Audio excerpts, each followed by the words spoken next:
I don't know what to do. All right. So, I started recording. And okay, so welcome back. We are playing some Iron Kingdoms today. I don't know what that was. Sorry, I don't know why I touched that. Um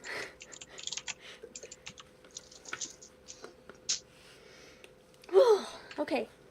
Hello, everybody. Hello world. Hello. All right. So, last game session, we were dealing with the direct aftermath of the attack of the on Corvis, of the tons and tons of undead. So many undeads. And you guys did a really great job of helping out people and making sure that looters were stopped and children were rescued and not and everything kind of was a little bit more positive but also terrible. So there's that. Two things together. So this game session, we are going to be going out in the less direct aftermath. This is going to be in the days after the longest night. And let's see. So we're going to be doing a lot of role-playing stuff today. I'm hoping that we will be able to get to a certain point, and then I will tell you if we get there, I guess. I don't know. Whatever. Either way, we're going to do some stuff. You guys are going to do some stuff, and it's going to be fun. Okay. Ready? Break. So there is a lot of cleanup and a lot more repairs that need to be done to Corvis. There's smoldering things, there's, burnt down buildings that the mages didn't get to in time. The fortification walls around the city, there's some that are crumbled and gone now, and generally very negative vibe going on in the city. Captain Hellstrom, as well as the city leaders, have declared martial law, and no one may carry a weapon in the city for the time being to cut down on accidental injuries and deaths. Accidental. Well, you remember, like, people are like, oh my god, it's a zombie! No, it was just your next door neighbor. Okay, so, yeah. In order to prevent further accidental deaths and injuries from happening, no one is allowed to carry around weapons, except for the City Watch, of course, who will be enforcing said martial law. And let's see, what else? Yes, anyone caught with a weapon will have it confiscated and will be jailed until order is restored to the city. And probably a fine or something, I don't know. We'll cross that bridge when we get there. Okay, so, volunteers for who wants to go first?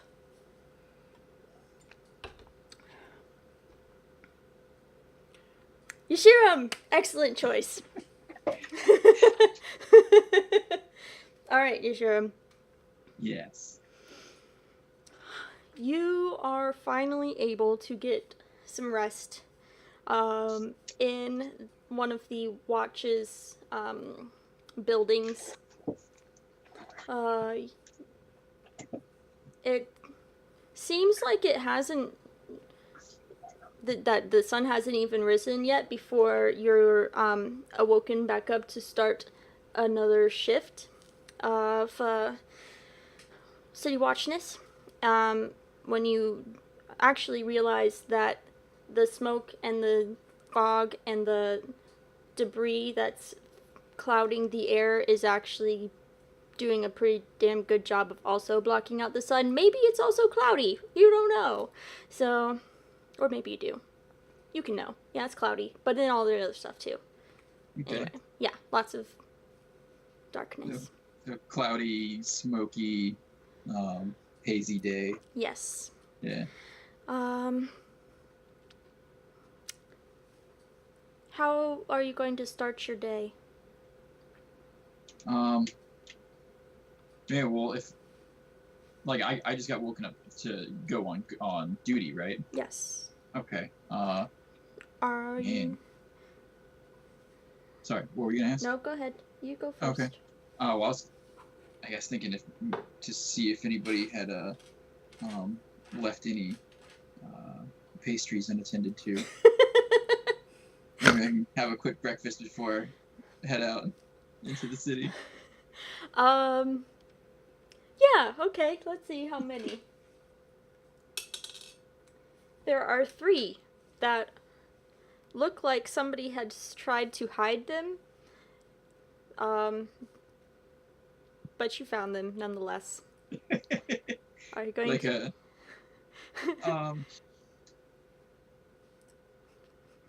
do they look like somebody brought them here for themselves and they hid them, or was it like there were some communal ones and they squirreled them away for later? You are not sure. Oh. So. But you are hungry because you haven't eaten since before the whole zombie horde came to town. Yeah, but I don't want to steal like somebody's wife's, personal pastry for their person. What if it was the last pastry that their wife ever made them? Like I don't want to. That's a memory, Man, and that I'm is... not going to steal memories. Oh my gosh. Duh, you should be that man. So yeah, Okay. I'm not gonna eat any of those pastries. Okay. Because it just got too real. Yeah, you made it too real. Good job. That was good. So yeah, I think Hold on just 1 second. I just got... So Okay. I got woken up from my shift. Sorry, I'm explaining it to Sarah. I got woken up from my shift, like to start a new shift, and then I asked if I found any like pastries that were laying about that could be eaten for breakfast. And then so Cassie said, "Yeah, you found 3 pastries that were hidden away. Do you still want to eat them?" And I was like, "Well, what if they were like pastries that their wife sent them to work with, and it's the last pastries they're ever going to get from their wife because her wife died in the horror of." That is so terrible.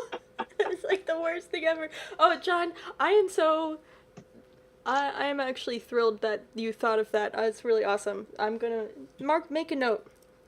Make a note for John. Here's something. Yeah. So no, I'm gonna head out because I know there's a pub food place like right outside. So I'm gonna see if I can grab something from there that I can eat while I do my rounds. Okay. So the bar in question has actually kind of turned into an impromptu gathering place for people who are looking for something to drink/eat because not a lot of places are open right now. Luckily, this one was right close to the City Watch building, one of them, and so it was left relatively untouched. And yeah, so there's a few other people that you would recognize as other shop owners, particularly shop owners for like bread makers and other things that are there, like have basically all set up shop inside or in front of this place to try to help get food made for people who don't have anything right now.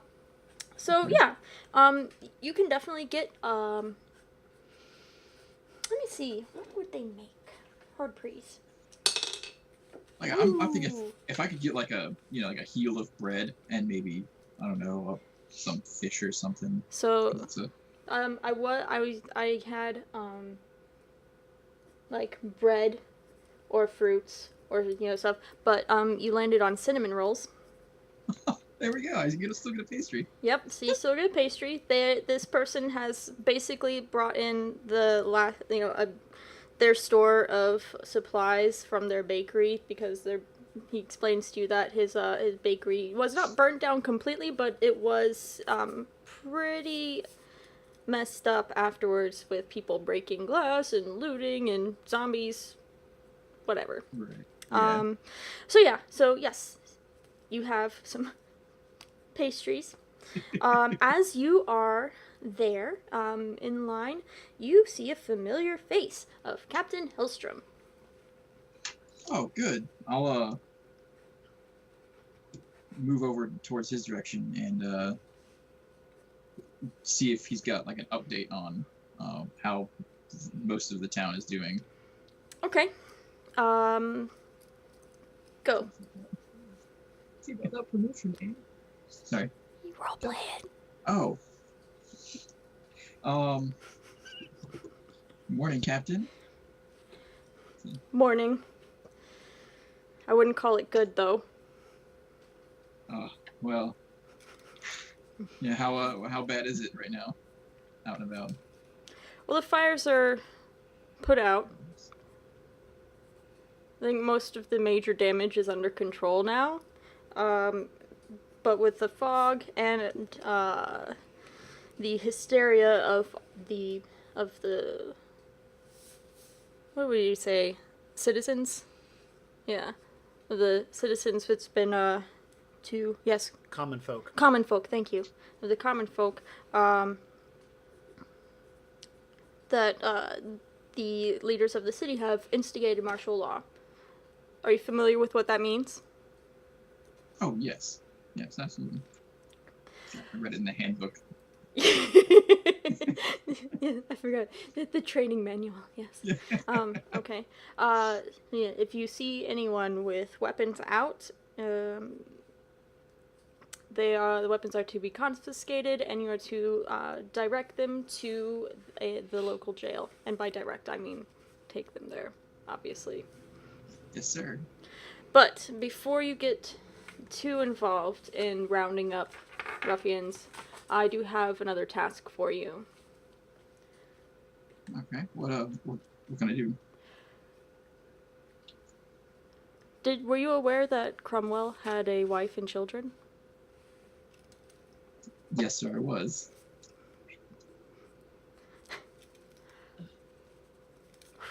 Yeah. So he's very like stern-faced, been like sad-eyed, if he could be sad.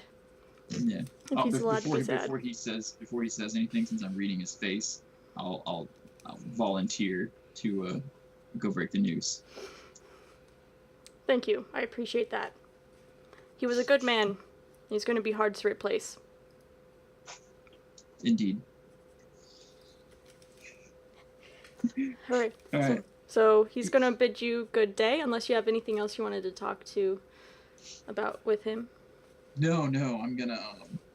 Oh, hold on. Where do you put the weapons? Oh, well, I assumed that I would take them to the jail too, but I'll just wear them. Let's They're all just the weapons wear that I them. confiscate.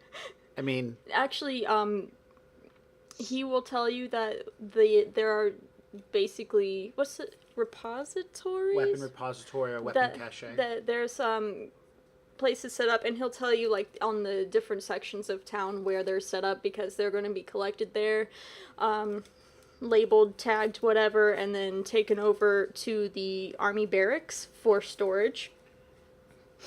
Because I'm pretty sure they would not store all the criminals and all the weapons in the same place. Yeah, no, that would be a bad choice. Bad all the way around. So, True. and True. the militia is actually guarding the barracks and also assisting with the labeling and weapons repositories and stuff like that. So there's armed guards with the weapons at all times, that kind of thing. Okay. I'll make sure I have like a notepad or something that I can take names and descriptions on, so I can attach them to the weapons when I turn them in. Cool. It's all criminal first, then like depositing. Oh, so I guess I'll head over to Cromwell's old haunting spots. His side of town. Yeah, so Captain Hellstrom would have given you directions to his house if you didn't have them. So we are going to pause there and let you think of some very kind, touching, sympathetic words to say, and then I'll come back to you. So, Nefera, tell me, what did you do after most of the chaos was over the previous night? Where did you go? What happened? Well, when I remember I went to the temple And you with stayed there. everyone You stayed else. there. Yes. Okay. I remember Yes. now. Okay. And stayed because humans with itchy trigger fingers, me looking like a walking skeleton, Yes. equals bad situation. All right.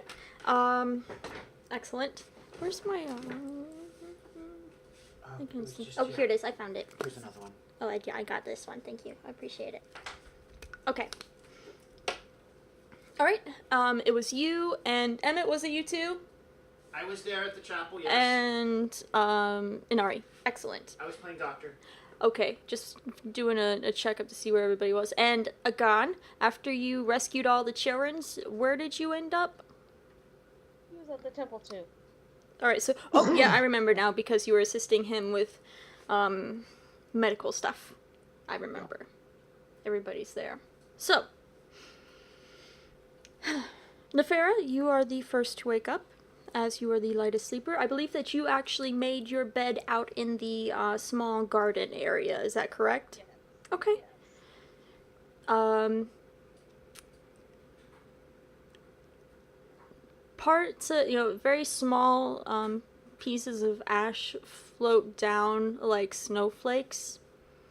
Not like a very light flurry, not downpour of ash, but you do see a lot of it floating in the air down to the ground as you wake up. It's quite a cloudy and very dreary, dark day. The morning seems to not really be morning yet. Too warm. Too warm. It's going to be like this. It needs to be cold.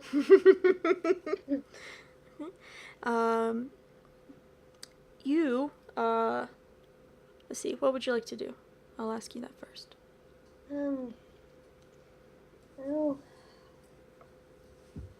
probably get up, make sure my weapons are nearby, but don't do anything. Probably roll them up in the remnants of the robe I was wearing Mm-hmm. the previous night. Okay, that's fine. Let's see. Then,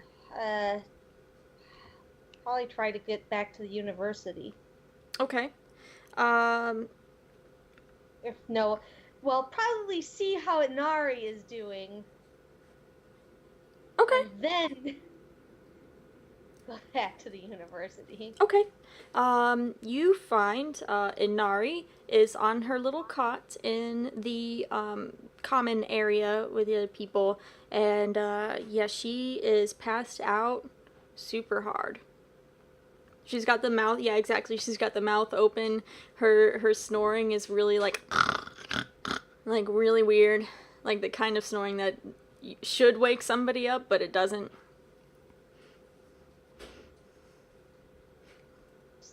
Ghost over by her, like do the whole almost touch thing, where you almost touch someone Okay, in yeah. the face and then just walk away. Okay. Agan, are you an early riser or are you sleeping in? I'm an early riser. Okay. As you are out still, you're actually assisting clearing some of the debris in the churchyard, the bones mostly of all of the undead. You guys are starting to try to move them out. You see Nefera come out of the church. And, yeah. And scene. I'll wave at her. I'll nod back. And then I'll go back to work. Okay.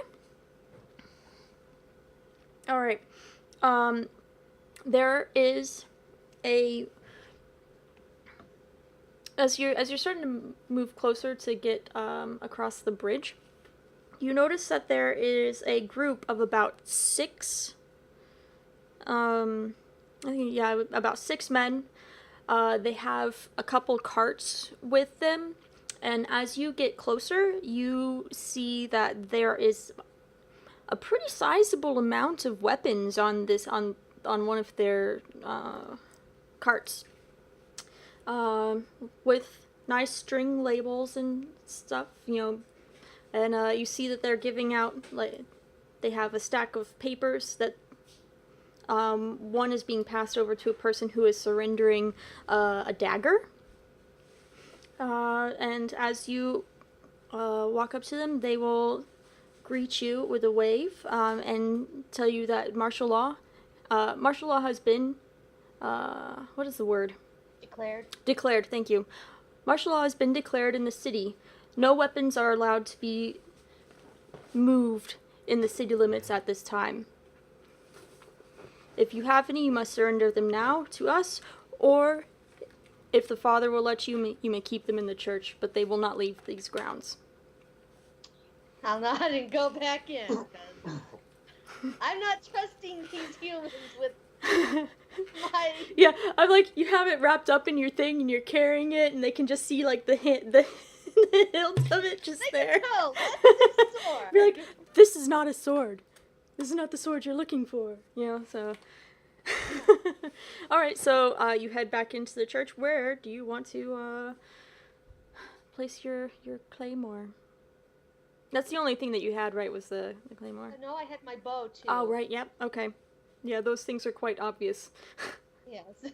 I have a big-ass sword and a bow. Okay. And a long bow. Yeah. Alright. Neither of which are an unobtrusive. Yeah, definitely not. Unless you could cast invisibility on them. But that would be weird. No, so do I. Okay. Alright, so you thank them, and then immediately turn your way back into the church. And, Emmett, where are you at? Are you awake? Are you an early riser? Are you at this point? I'm a no sleeper. You're a no sleeper? Yeah. Okay, gotcha. Okay, so we will say, as you head back in, you're going through the common room, you see... Go ahead and make a perception. Okay. Yeah, I just want to make sure.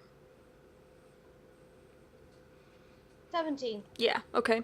So, you do a double take, and as you realize that Emmett is moving between the people who have been injured, checking bandages, and, tending to the injured. With a bottle in his hand, of course. And a cigarette hanging from his lip as he goes down and checks bandages and stuff, so... This is one of these things I never expected to see, so I immediately, my train of thought is immediately derailed, and I'm going to sneak up behind him and start watching. Okay. I wait until the nurse isn't watching, and I pick the boy up and say, "Drink. This will make pain go away." "No, it's okay. Here, smoke. Help make pain go away." Are you wanting to make a stealth roll sneaking, Yeah. or is this just comical No, this sneaky? is just stealth roll Okay, sneaking. go ahead. 30. 10. Yeah, Nice. He's so focused Yeah. on what he's doing. So as you follow him, you notice that he is doing exactly as he described. When other nurses or other people who are tending to them look the other way, he's basically giving them a little bit of morale boosting through alcohol and whatever the fuck he's smoking right now that apparently makes people's pain go away. Yep. So, And if they can't smoke it, I'll hotbox it to them. yep. I have no problem with that. All right. I mean, I don't see her. She's right behind Yeah, me. This she's is like a literally- Wile yeah, E. this Coyote is- moment. Yeah, exactly. Is there anything that you would like to do other than follow him creepily?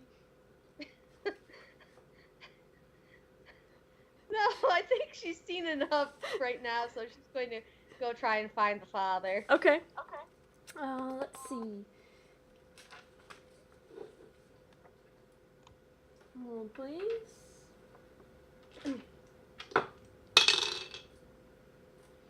Okay. You find the father. He is currently in the kitchens, preparing what you can only assume is some stew of some type that's in like a really big, what do you call those? It's not a cauldron, but this Pot? a pot, just like a huge fuck off pot with stuff. He's there with a couple people. You see some veggies laid out, like root vegetables mostly, stuff that they're chopping up and just throwing in there, making a kind of a hodgepodge breakfast gruel, brunch gruel even. I still got my candy. I'm going to remember. Oh, I haven't eaten for a while. day before last. Yeah. Oops. I'm going to immediately scarf down the stale what remains of the pastries. Okay, yep. Sounds good. So the father's quite busy. Are you going to move up and talk to him? Because right now he's focused on getting stuff for other people. I'm going to wait until I'm done eating. Okay. And then walk up to him, not sneaky this time. Okay. I've seen this guy fight. Mm-hmm. Yeah. And say, Father? He turns and looks at you. Yes, child. Have you eaten yet? Just did. Okay. I wish to go back to the university, but there is martial law in the city. May I please... Is there a safe place for my weapons? He will look at the weapons. You see him, think for a second, and, he hands off his work to one of the other acolytes that's assisting him, and he says, come with me. And so he takes you, to the quarters towards the other part of the church. And then you arrive at, door. He has a key. He unlocks it. He goes in. He says, he motions you to follow him, and you enter a very plain bedroom. But you see on an armor stand, you see a plate chest piece. You see the other parts of armor, the armor that he was wearing the other day, and I think didn't he have a hammer or something I think he had something like that, and then a giant hammer club thing that's set in a very almost reverent stand to make sure that it's very very neat, but not ostentatious And accessible. and accessible. Yes. I am going. My eyes will widen as I realize this is his quarters. I'll slightly bow to him and place my weapons in a corner. Okay. Yeah. Tuck them away from his, because this is clearly his sacred space. Yeah. Okay. So he's like they can stay in here, and I'll keep the door locked so no one will come in here. Will this work for you? Yes, Father. Okay. Thank you. Okay. So, takes you, goes back out, locks the door. Are you sure that it's safe for you to be walking through the city alone? Blink and go. Perhaps not. if you would like, you can assist us with feeding the what do they call them, refugees? Yes. Feeding the survivors. Feeding the survivors. Certainly, Father. Okay. So he'll take you back in. They're getting ready. There's as you go back to the kitchens, you see that they have started to prepare they're very small, like either made of wood or small stoneware bowls that they are pulling out from cupboards, and you notice that there are there are a lot of them. They're probably a mix of so wood and stone. Yep, different styles, things. So it looks like this is something that they have found that they have needed to collect over time for just these kinds of events. So you'll assist them with getting people fed. And let's see, you. Duh. What are you doing? I've done enough damage. People are fine. I'm now down to no bottles of wine. I'm low on my roll. Mm-hmm. My papers are near diminished. My ammo is fully loaded. And I have a man to see about a proposition. So, I don't remember his name. I do know he's missing a finger, though. That's all I really remember about him. Uh-huh. I do know where he hangs out, I'm assuming. Being that I've been around the town quite a bit, I could find him. So it's now time to go do some hunting. Okay. Some urban hunting for... do I need to give him a name? Because I don't remember if we got his newest name. I don't even know who you're talking about. The guy that me and Jay cornered in the underground market. I cut his finger off. Oh, right. Now I kind of remember. I didn't remember the finger part, though. Yeah. Jay, did I cut his finger off telling him never do this shit again? Yeah, you did. Oh, Yeah. That's fine. I believe you. Yeah, we killed the other guy, though. Yeah, and didn't you, Yeah. hammer the other guy into a box and just left him? To suffocate and die. Yep, I remember. Is that Blue Eyes? Something Blue Eyes? No, I think that was the person that you had a tussle with. No, Blue-Eyed Barry. Oh, okay. You are correct. Thank you Yeah, for good reminding job. me. Notes. That's No. why we take notes. Okay, So very cool. I'm gonna go look for Blue-Eyed Barry. I've got some knowledge local to work with. Okay. I've got some bluffing skills to work with, and I want to go find him. Okay. So that's my goal. Would I know where to look to find him, or do I need to make dice rolls? Or... Oh yeah, you're gonna have to make dice rolls. Well, do I know of Blue-Eyed Barry? I mean, have I ever heard of his name? You know him from the interaction that you've had with him. Since then, you've tried to keep tabs on him, I'm assuming, but you've been so busy, it's very easy to lose track of someone, especially in a city where the underground is larger than the city itself. Okay.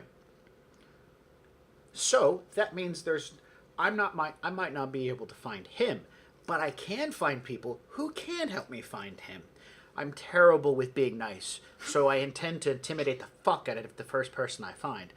Close to death or, that kind of thing. I want to kind of give an impression at this point in time. They've started a witch fire hunt for me and try to intimidate me. Now it's time to kind of turn it back around. Okay. So the first thing I want to do is not find Blue-Eyed Barry, but to find somebody who might know about Blue-Eyed Barry.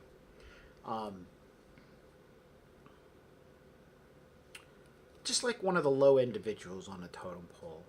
So the Fallen Star is another bar I have. It's not That's the one where we met with Captain Hellstrom. Yeah, that was the seedier side of town. Yes. So it's time to walk toward the wharf, the Okay. docks, to wander toward the Fallen Star, put on my trench coat, straighten my hat, put everything in its nice little hidey hole as I head out of the temple. Do I see any of my comrades before I leave? Yeah, so as you walk out, before you leave, you go by to check on Milo, who is sleeping peacefully at this point, or as peacefully as one can. Okay.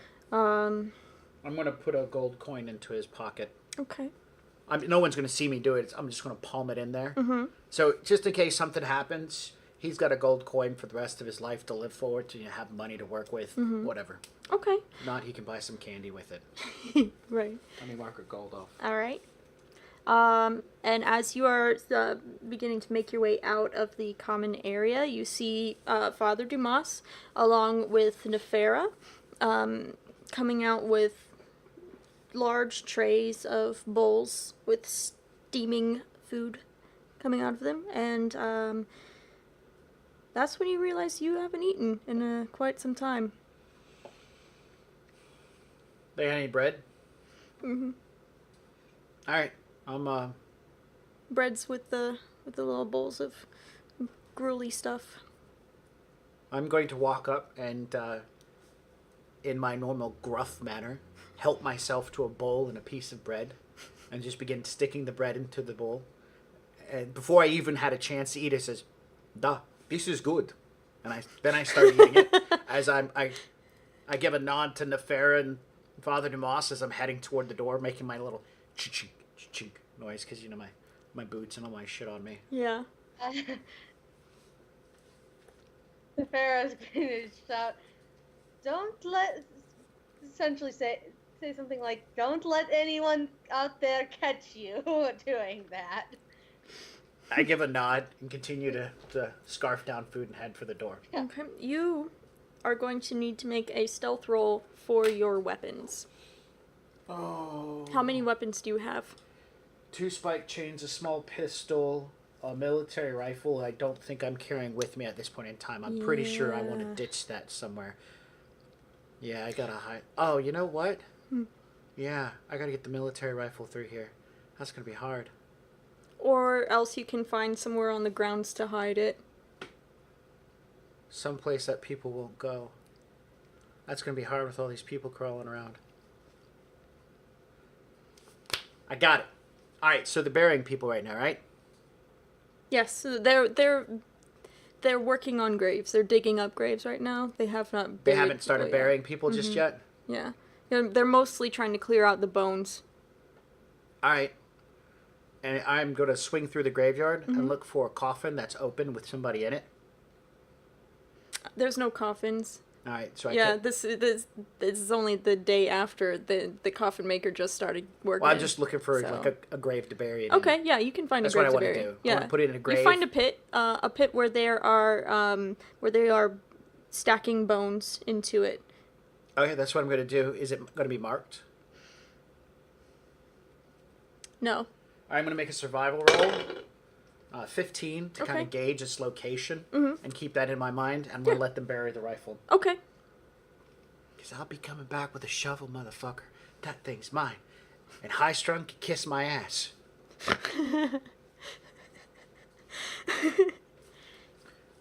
So, yeah, I talk to the workers doing the work, casually distract them, toss the rifle into them. Yeah, and it's because they're dealing mostly with bones. It kind of blends in because it's long, straight femurs, Okay. stuff like that. Works so, for me. Yeah. You're Tell able them to keep up the good work. Okay. Offer them, well, I have no wine left, so I can't offer them that. Offer them a cigarette, roll one real quick for them to share, and then I head out. Okay. I want to make a stealth roll to hide it. To hide Well, what? The gun while Yes. And do you want me to do a stealth or a bluff to distract him? Well, are you? I guess it depends on how you're gonna get out. Like what describe to me what you're trying to do. Do I have, while they're doing their work, do I need to make a stealth roll so they don't see me put the gun in there? Oh no, that's fine. I just Yeah. rolled. Okay, good. No, I was referring to the, your guns, the stuff Oh. you're carrying with you. Oh, that, right. Yeah, okay, I'll work with that one. All right, so I'll take the small pistol that I have, stick it into my crotch, Okay. right next to my Johnson, Okay. and I will, from my backpack, those the short swords. I'll go ahead and put the long sword onto my back, the short swords on my hip, another short sword and a dagger into my boots, and I'll put one of my chains. I'll wrap the chain into my chest, but I'll put the other chain around my shoulder so it's very visible. Okay. Very visible. And so I'm going to walk toward where Which they're at. items are you making visible? Short sword, daggered, masterwork sword. I'm going to keep the pistol and one of my spike chains hidden. So I'm only hiding two: the small pistol and the spike chain. Okay, go ahead and roll your stealth for those two. The small pistol is terribly a 13. No, 14. Okay. And the spike chain is a 19. Okay. Does the small pistol get bonuses because it's in my crotch? Yes. Okay.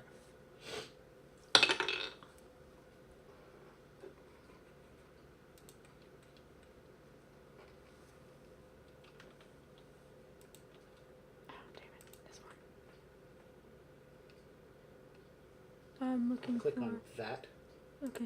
and go back up. This is what I was looking for. Oh, that. It's also there near the top. Okay. Okay. Alright.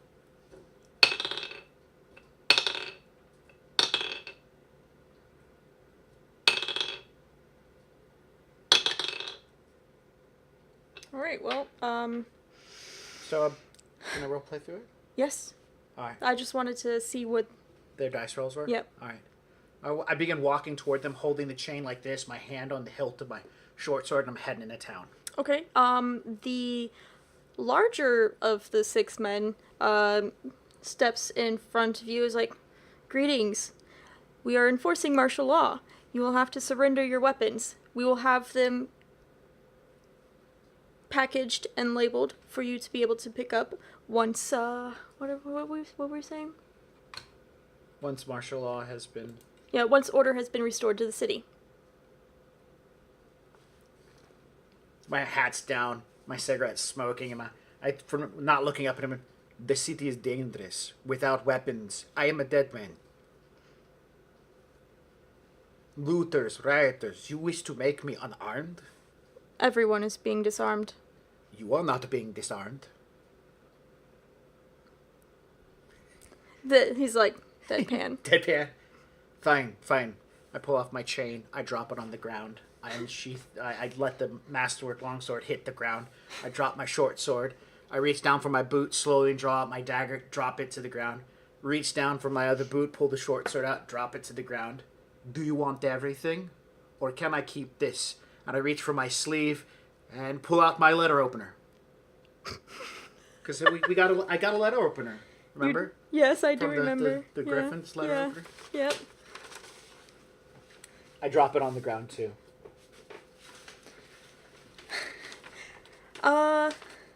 So he, Ting, ting, ting, ting. So he, motions for some of the other men to come along and, take the stuff. And, then he has a piece of paper, like, he's like, "Yeah, well, if you want to give that to us, then I guess so, we'll keep it. Thieves. For you to pick up later."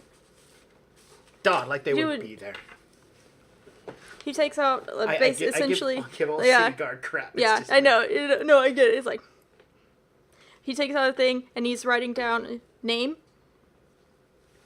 Emmett Brown. Okay.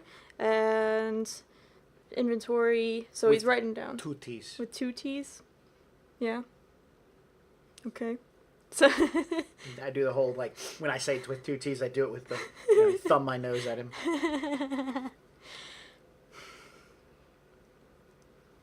Yeah, he's not. Here, let me... Are you trying to, intimidate at No. this point? Okay. No. I'm just making sure. I'm just fucking with Yeah, him. okay. So, let me see. Okay, yeah, he's... Trying to make him nerved, Yeah. rattled. Unfortunately, that's not gonna happen. He's very professional. Probably trained by High Strung himself. Yeah. So, but he goes through, and then he tears off, essentially there's a section for them to match up. He writes 2 numbers down, and then tears one off and gives it to you. Okay. He's like, "That's your receipt for coming to the armory to pick up your weapons." I take it.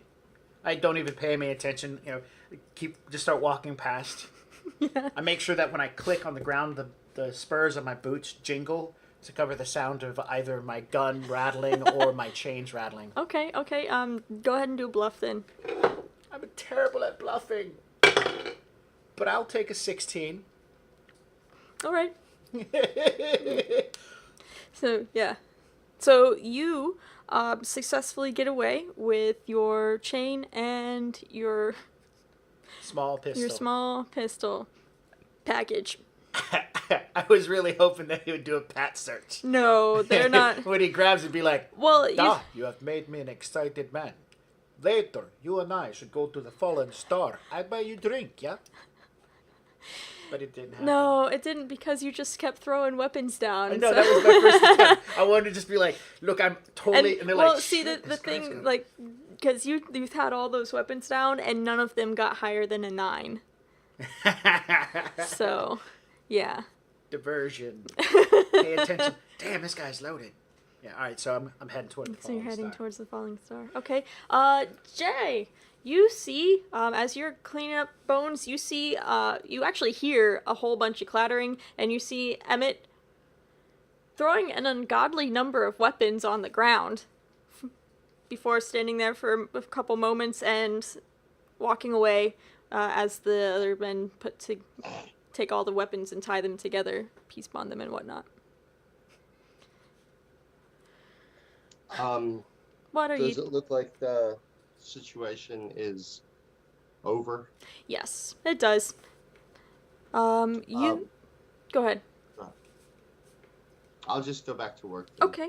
So, what you've been working on is you are assisting them with moving the bones to get them out of the way. They've dug like several large pits close to the riverside, where they're putting the bones in and then covering them up.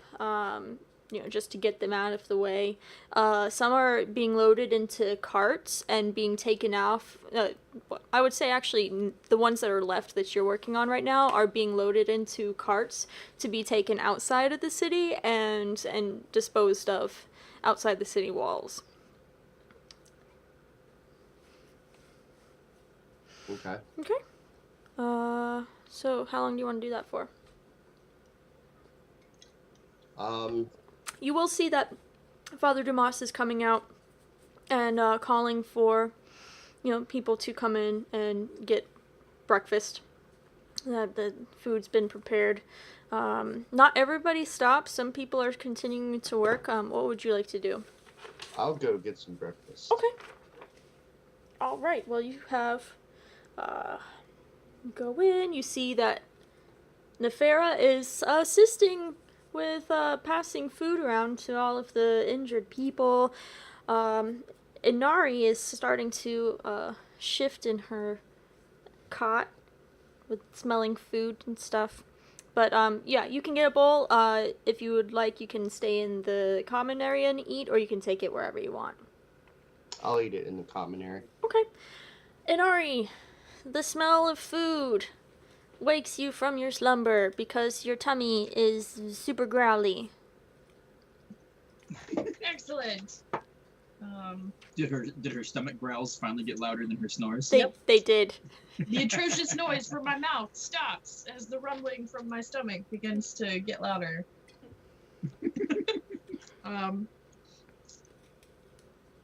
Well, I'll get up from my cot, kind of rub my eyes a little bit and look around and see if I see anybody that I know, if they're running away, Well, if right they're all dead. right off the bat, you see there's several acolytes, Father Dumas, and strangely enough, Nefera passing out food bowls to people. Did I wake up in an alternate timeline? Mayhaps. Shit. I'll walk over to Nefera. Okay. Farah is avoiding most of the people except the children. I was told there would be food. My nose told me there would be food. That's why I'm here. No, I'm kidding. Do you need help? Eat first, but yes, we could use help. Okay. Hold on.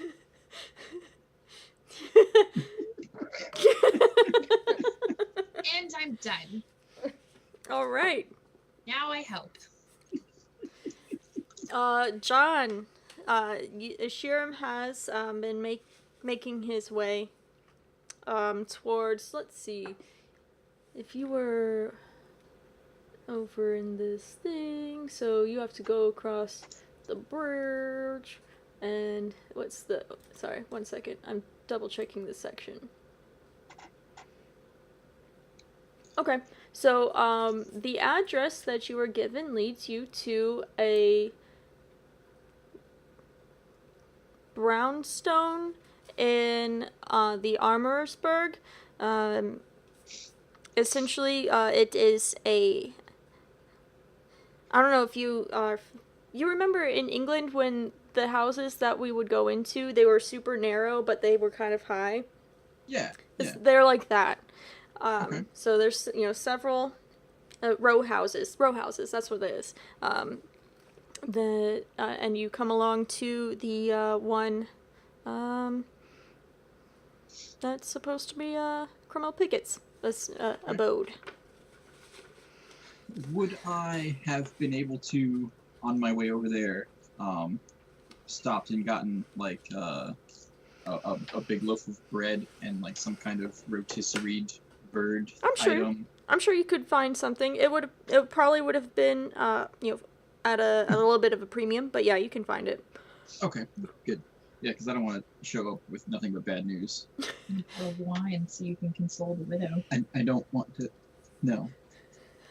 I'm not gonna woo the widow. She needs a man's love. Okay. It's gonna hard night. So yeah. Oh, and I just wanted to ask real quick. Yeah. Would I be able to keep my military rifle until order is restored? Yes. You're full of ammunition. Excellent. I just wanted to rub it in. But yeah. You're a terrible person. So yeah, I'll I don't know if I would have gotten a basket to carry everything in, or You could, you know, yeah, you could do some that. Zombie clothes.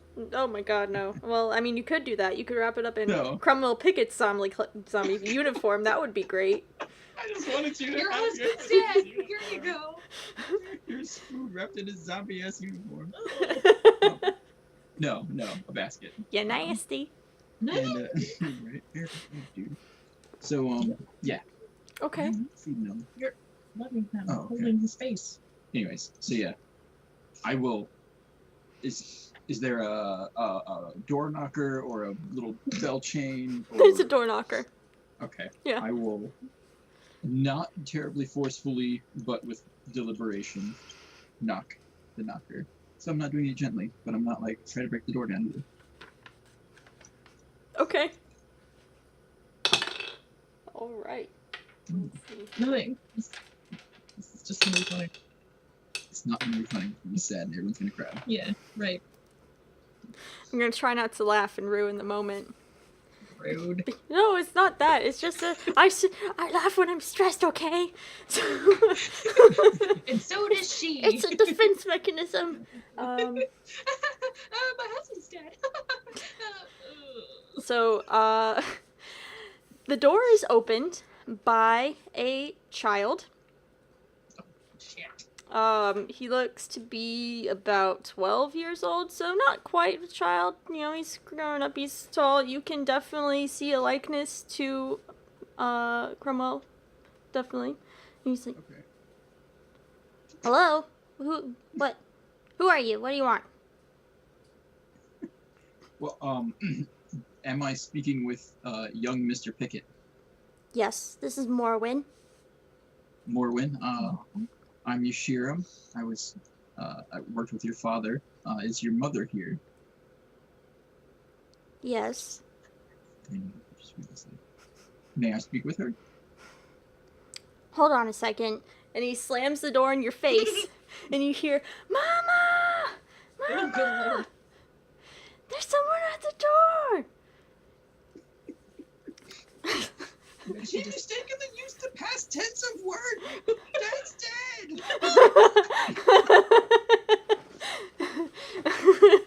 I used to work with your father. He's Yeah. a very Yeah. observant father. Exactly.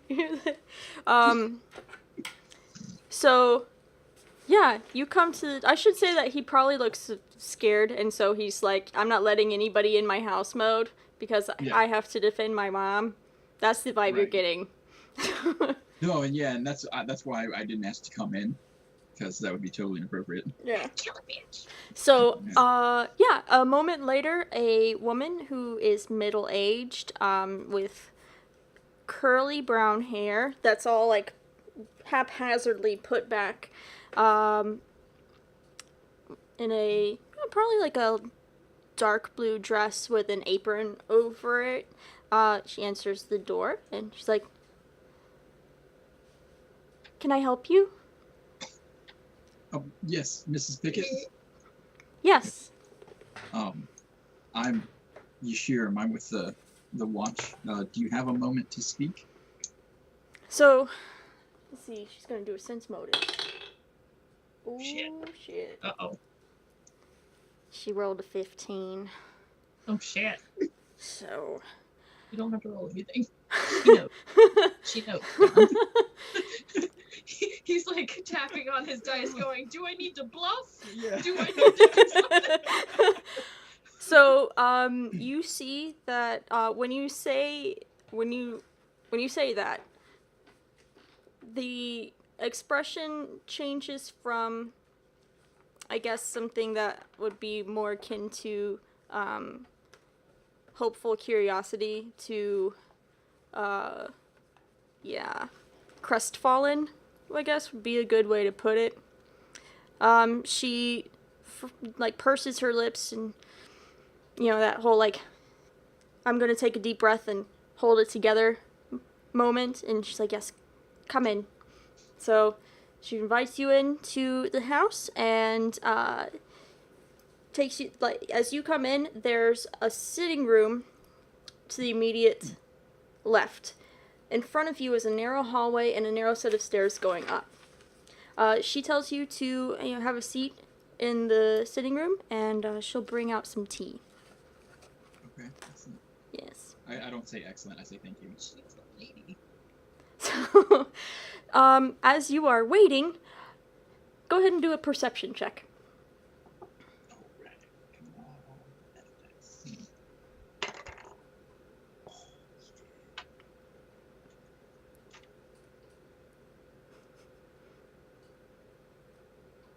27. Okay. The sitting room is open. There's no doors, and you sit down so you can face the entrance to where she's going to be returning.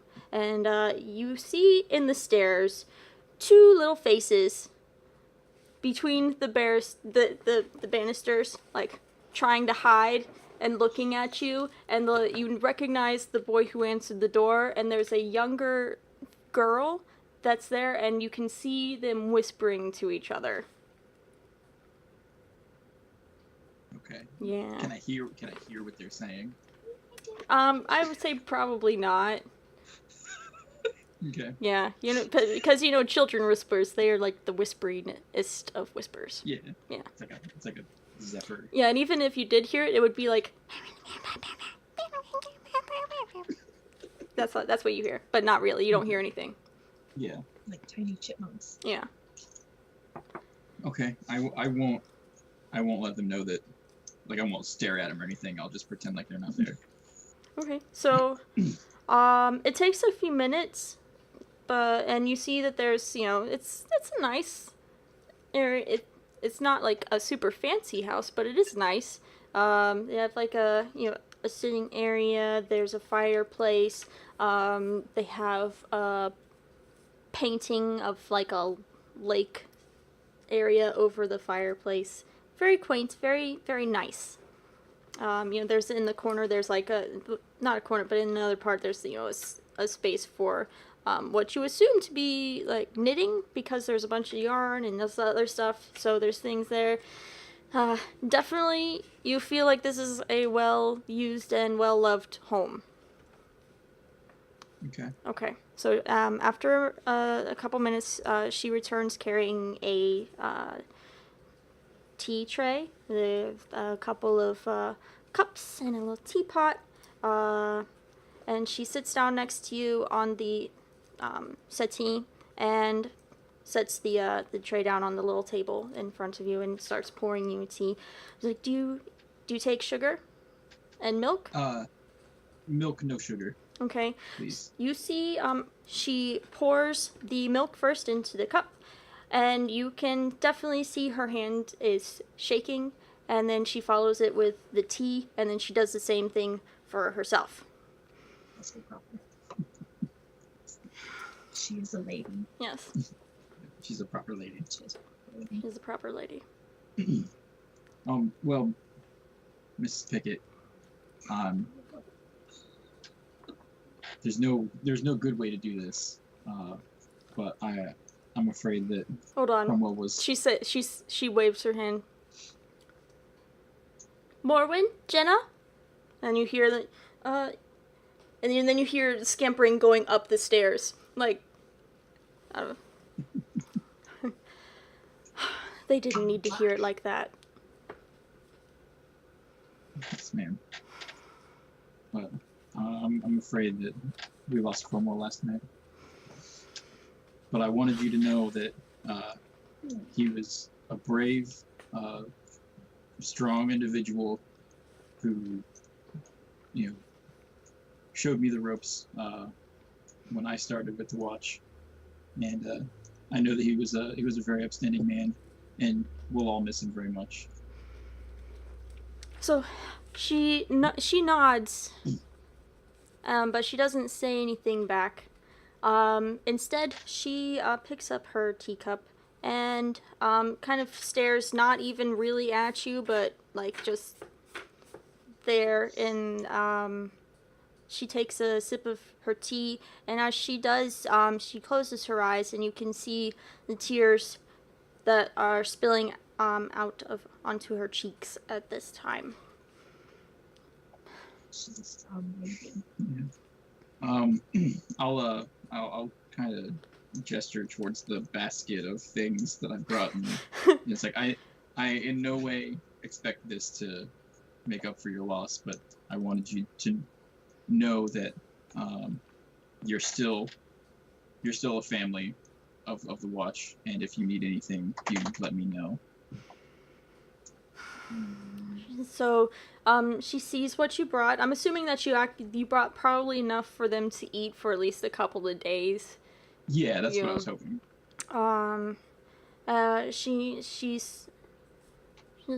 That's very. I appreciate it. Do I get to see him? So out of character, he did not look good before I shot him, right? It's not that he didn't look good, but he looked dead walking. Okay. Yeah. So, seeing him now, it wouldn't be obvious that he was a zombie for a period of time. I mean, if you put him in different clothes, no. I thought he was on the skeleton gondola.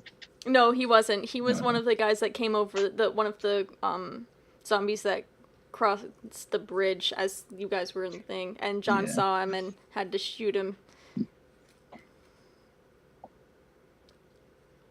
He's like, where have they taken him? And you would have probably known something, like, they probably would have watchmen. They get, proper burial services, so, and you Okay. would have known that, so there would have been basically they would come and collect any of the watchmen's bodies, and they take them to their morgue and do all that kind of stuff. Okay, so he's currently at the watch morgue, wherever that is. Yeah. Okay, I'll tell her that. And that if she needs or would like an escort there, I'd be happy to provide it. She said, I would appreciate that. If you'll excuse me, I have to tell my children that their father's not coming home. And you can hear that, Absolutely. like, voice crack. Yeah. Would you like me to come back later today to escort you over? She nods. Okay. I'll just come back at whatever time she tells me. Yeah, so she'll tell you that. I need to take a quick time out. Oh, and I'll tell her that the tea was lovely and thank you. Okay. You're amazing, Cassie.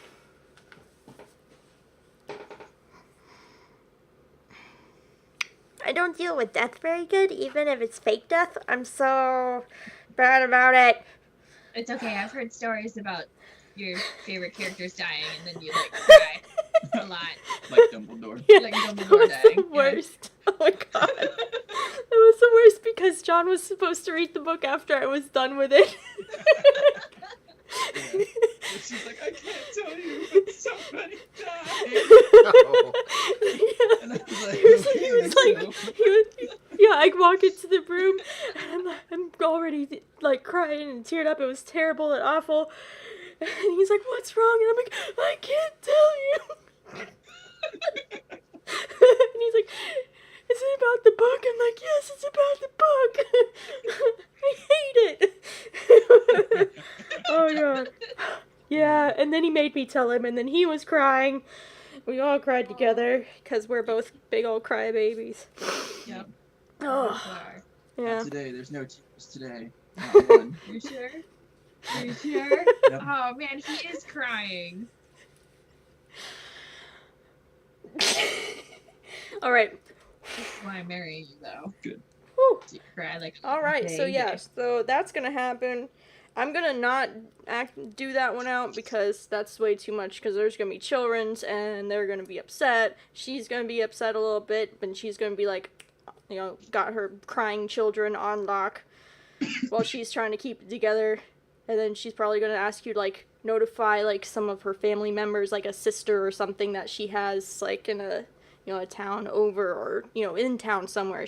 But you know, some family that you can help her get contacts so they can come over, or funeral, all sorts of crap that she has to think of now. So she's in that mode. Okay. Yeah. She could probably even ask him, "Can you go by my Yeah. brother's place, knock on his door, and tell him to come see me?" Yeah. So, you know, Yeah. so pretty much Yeah, stuff and like that. I'd be happy to do that. Even in my free time. So. Okay. Excellent. So, Mwah. I love you. Oh. All right.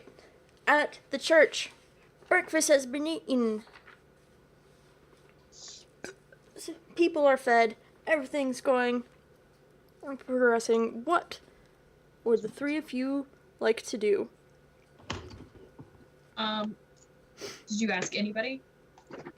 If anybody wanted to? What would the three of you, meaning you or Nefera or Hagan. Agan? I need to go assess the jack. Okay. And then probably take it back.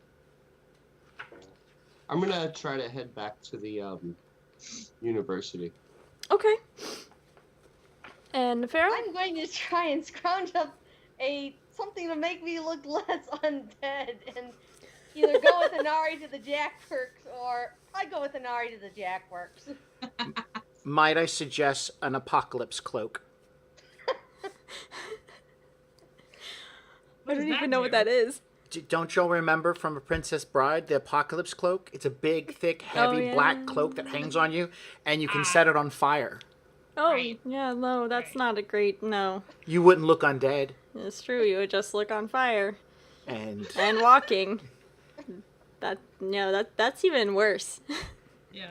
I'm just trying to help. Let's see.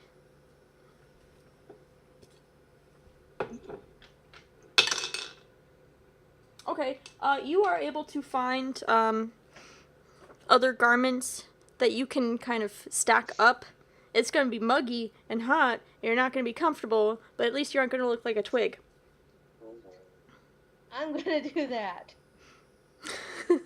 and put a cloak over it all. Okay, Not yep. on fire, not an on fire cloak, but a cloak. Okay. And you said that you're going to follow her back Sorry. to the Steamworks? Okay. And Agan, you're heading back to the University? Yes. All right. So we'll start with you, Agan. What are you looking to do at the university? Just go back and see how everything is, or do you have any plans? Yeah, just kind of check up and make sure everyone's okay over there. Okay. You walk through. Let's see. We are at. Didn't I 19. have something that I found in there that I wanted to, in the place that we were, where we were, dungeon, that I wanted to bring back to the university? Wasn't it that chest? Yes, we Yeah. have several items of interest. One is the holy ring from the statue, Bless McBlesserson's box, prayer beads of Morrow, the 2 rings from Sunbright. Oh yeah, the 2 rings from the Sunbright dude. The prayer beads from Morrow.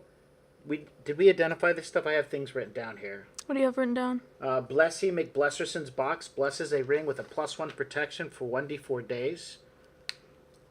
Okay, yeah. And there's this once per week. That I think I told you Okay. guys. I don't think that you Yeah. discovered it. Right now it's Yeah, Blessy the holy ring McBlesserson's is the box. blessed ring. So Yeah. that holy, if it's been greater than 1d4 days, this ring is no longer holy because we took it out. Yeah. And these, I don't remember what Sunbright is, but we've got Sunbright 2 is one of the dudes that was killed, the grave robber. He was the rich one. Okay, we got 2 rings from him. Okay. I think that was a money ring. It was a money ring, or you could return them and Oh, yeah, that's mayhaps right. receive a generous reward for I'm good at bringing back returning family things. I'll be holding on to those heirlooms. heirlooms. But the prayer beads we decided we were giving to the church, and the box and whatnot was going to the university. Okay. I'm Was it? check- Because I thought we were going to use the box to scam a bunch of people out of money. Oh, right. You're not supposed to say that out loud. Who actually has the box in their backpack? I just have the stuff written down, so I'm not going to say I have it because I'm currently carrying a breastplate, heavy steel shield, broken chain shirts. I have a lot of shit, so I'm not carrying the box. If How we are were you- going to take it back to the university, then I probably would have grabbed it. Okay, that's fine. As far as it goes for the prayer beads, one of them can turn it in to the father before they leave. The 2 rings from Sunbright, who should hold on to them? Don't give them to me because they won't ever show back up. Yeah, I mean, I'll hold Inari on to 'em. Inari was the one who went to the Sunbright Yeah. estate, so she would be recognized. So that That's would true. that would probably work. Okay. That's the one that I delivered the ornate thingy from my dad. Yes, the Yeah. ornate mechanical bird cage. So I'm going to put a star next to all these things as we've resolved them. The holy ring from the statue, since it's probably no longer magical, it was a holy ring from Morrow, which is my deity, and I still held on to that because that's like a religious icon for my character. I don't see why not if everybody else agrees. So. I wouldn't sell it because I'm a religious man, as you guys have seen. But the ones from Sunbright, they would totally be on the black market within a day. Well, I have them down on my character sheet now. Okay, I'm gonna write So down maybe holy ring of Morrow. maybe I'll hit that place on the way back. After I Okay. get my ass chewed out. Okay. All right. So, Agan, you are making your way back through the streets of Corvis. Did you have actual weapons on you? Just a walking staff. Okay. Yeah, they aren't gonna take that. So yeah, as you pass by the repository, they wave you on, say thank you for all of your help. We saw you doing some really hard work out there, and praise be to Morrow or some shenanigans. I don't know what they would say, but some religious crap.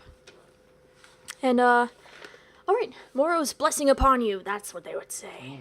Yes. And you head out. You go through the Armorer's Burg, because that's going to be the easiest way to get around and over the Black River Bridge, which I think is number 4. What's that? Yeah, the Black River Bridge is number 4. If you guys are on the Iron Kingdom's D20, I've got the Corvis map up. And then you will make your way towards the university. Let's see what we've got going on here. There's that. Sorry, I'm just double checking where all of my stuff is on the map. Yep, 24. Alright, so you pass through. There's a lot of stuff that's really just messed up. The zombies did a number on the town. Looters did a number on the town. Luckily, most of the buildings that you're walking by seem to be mostly intact, thanks to wizards keeping the fires from spreading throughout the entire city. There's a lot of bodies, like skeleton bones and zombie bodies, just dead bodies in general, that people are cleaning up. I would say that probably how many people would have been there, because there were so many people on the streets partying it up for the longest night. It was literally the worst night to have any kind of invasion for population-wise. So there was probably, I would say, at least a tenth of the population may have succumbed to death. I would say no more than that, because that would be a shit ton of people. But still a lot. It's a good number. And you're passing by a lot of the cleanup, people throwing bodies and bones onto carts, taking them to wherever they've been assigned to take them.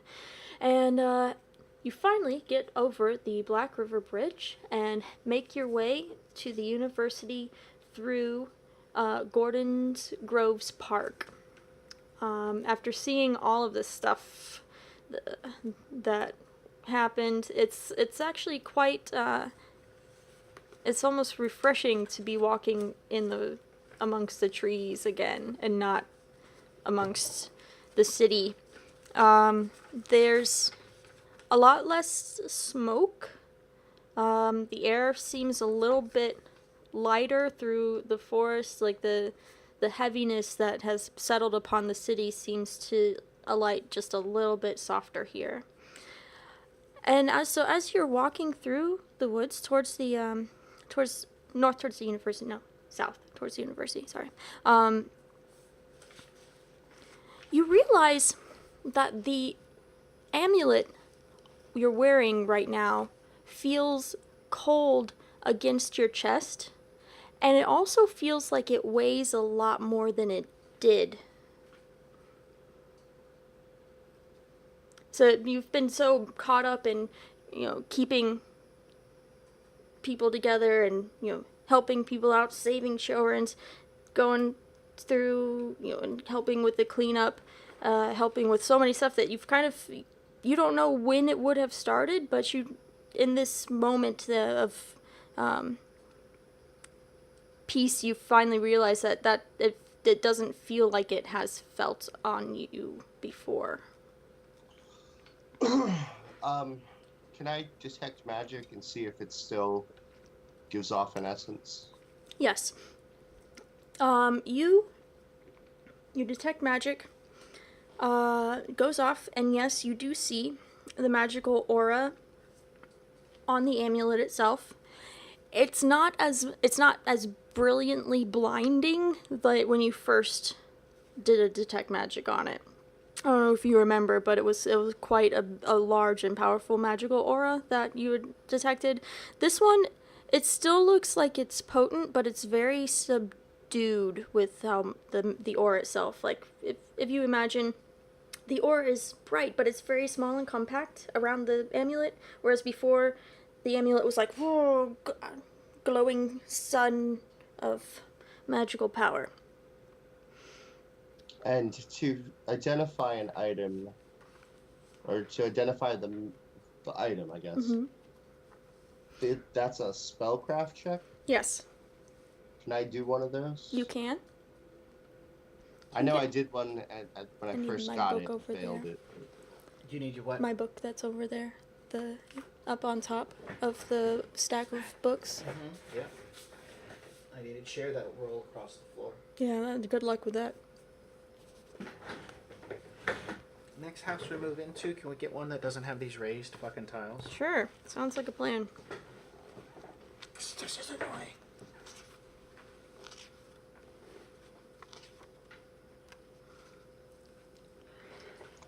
Oh my goodness. I got a 1 second. Oh.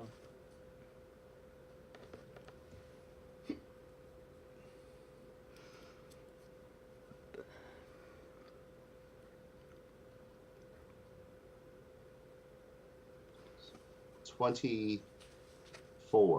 Okay. You pause, you take a minute, you take the amulet off, and you have it in your hands doing the detect magic. Let's see, 24. Give me just one quick second, okay? Okay. So here's what I'm thinking. I'm thinking that the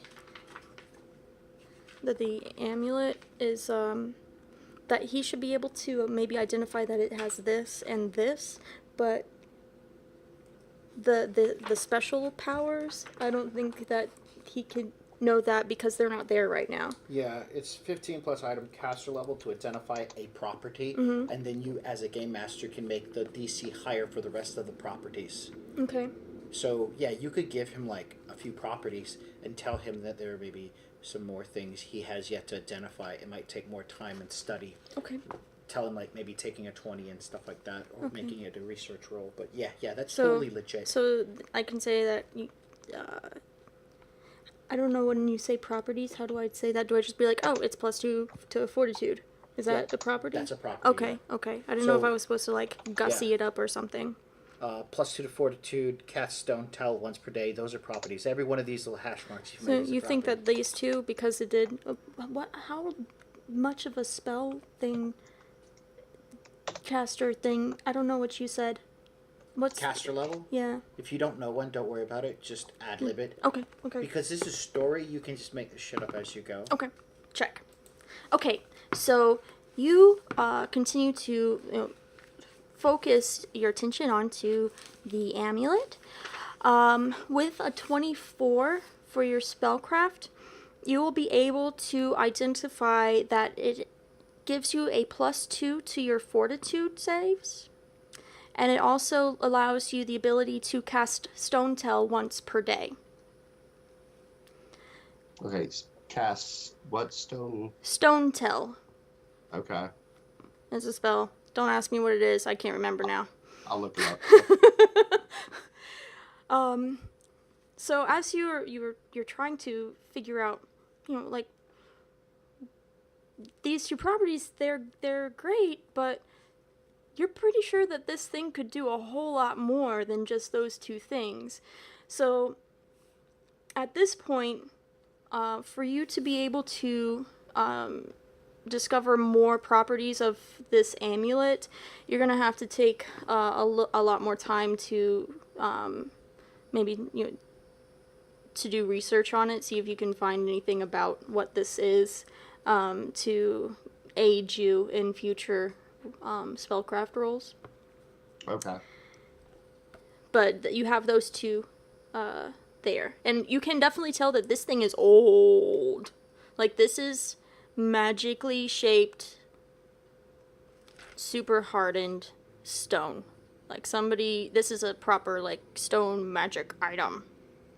Okay. And for how old it is, it does not look worn at all. But you feel it. You feel the age of the stone, if that makes sense. Okay.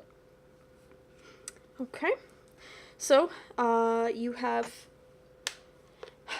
you feel that that's all the information that you're able to glean from it right now in the woods. But, maybe there are more clues where you found the amulet, or maybe there's something in the university that you can hunt down to tell you more about it. Do you know Okay. how to read? Does your character Yeah. know how to read? Yeah, I have. Okay, alright, just making sure. If I get back to the university, well, I'll let you. I'll wait Okay. till I get back there. Yeah, what were you gonna say? Well, when I get back to the university, that's what I want to do. I want to show the box to Mhm. the professor or the dean, Okay. and or the headmaster, whatever he was. I can't remember. Yes, it's a Professor Pendrake. He is basically the person in charge of the university, and he is also a traveling professor adventurer type person. He adventures for science. Okay, and I want to show him that and the pendant. I'll do the box first, and then I'll just kind of, oh, by the way, do you know what this might be? Okay. I need to get the book real quick that the box details are in. Hold on. Okay.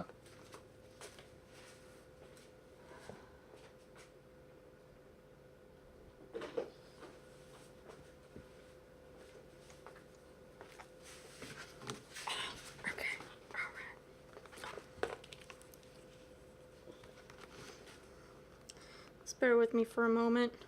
I forgot about the box, so I have to go find it.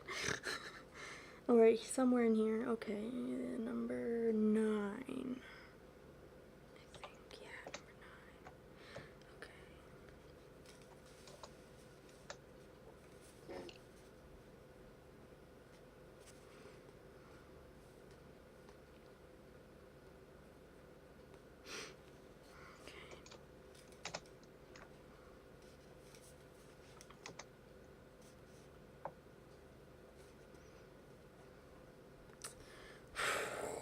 Okay.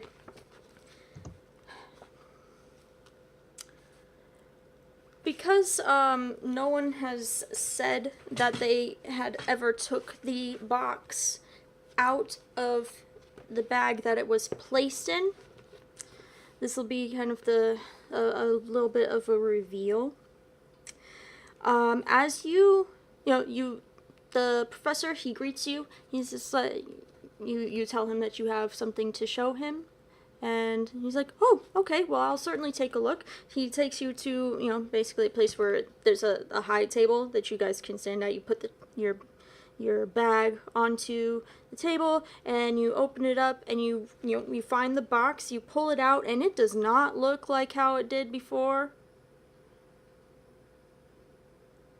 I'll kind of like gasp a little and say, it's changed.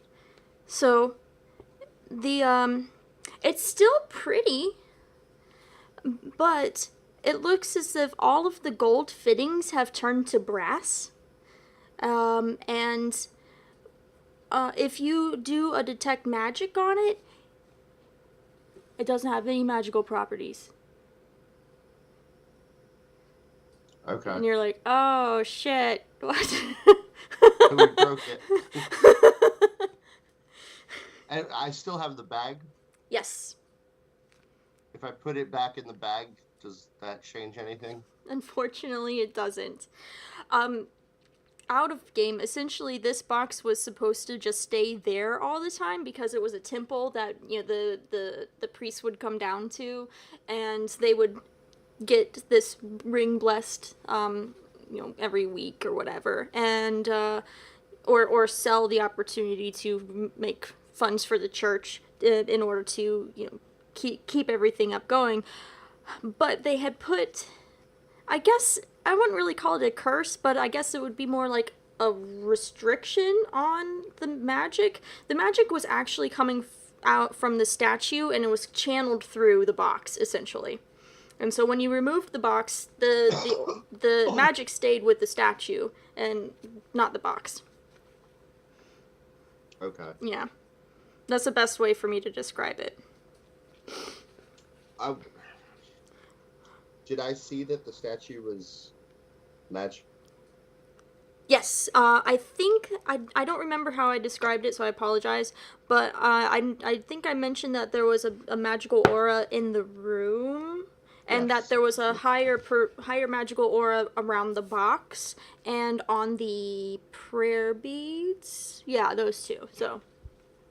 Okay. I'm going to let the professor know everything I saw about the box, so, what you just told me. Okay, yeah. And, Go ahead. and I'll say that the box did have a magic aura on it, and those used to be gold plating, not brass. It just changed, though. There are curious magics. anywhere in the world. I'm not surprised that you would find some buried under the city as well. If you know how to get there, maybe we can make an excursion one of these days to go on down there and test out your theory about putting the box back where it came from. Okay. Great. When you show him the amulet, he's actually quite perplexed. Because he's never seen this before. And for him to say that I don't really know what this is very, it doesn't happen very often. But he is going to go ahead and do some spell check stuff. Let's see what he's got. Give me 1 second.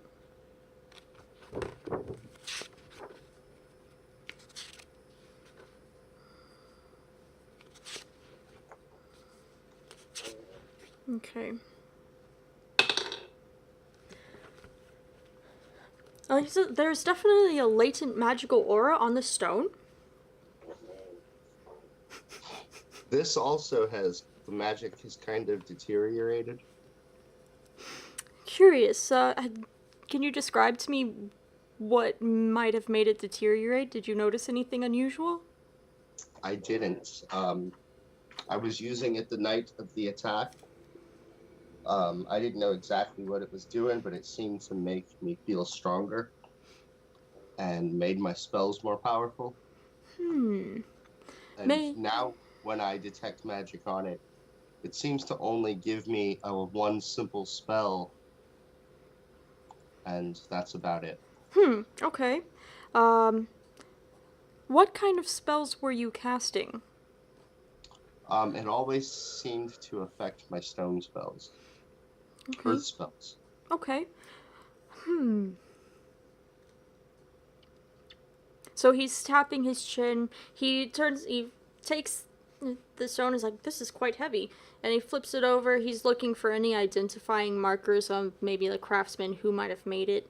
But, you know, it's nice, smooth, flat stone.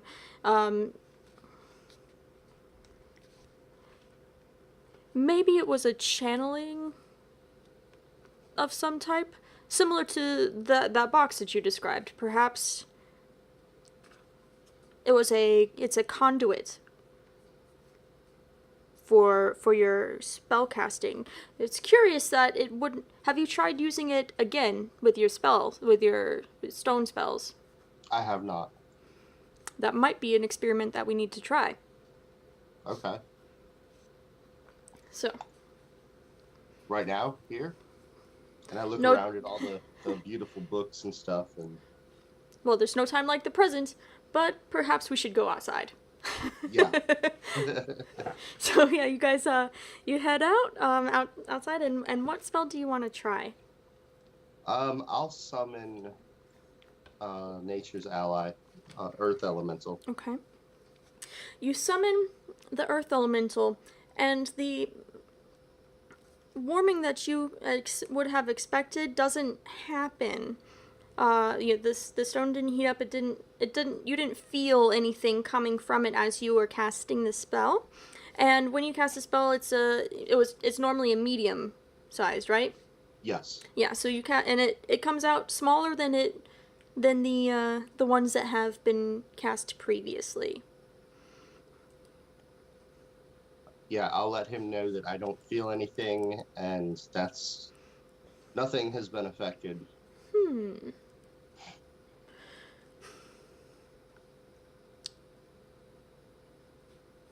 So he stops for a second. Let me see if he. Oh yeah, okay. He rolled a 20.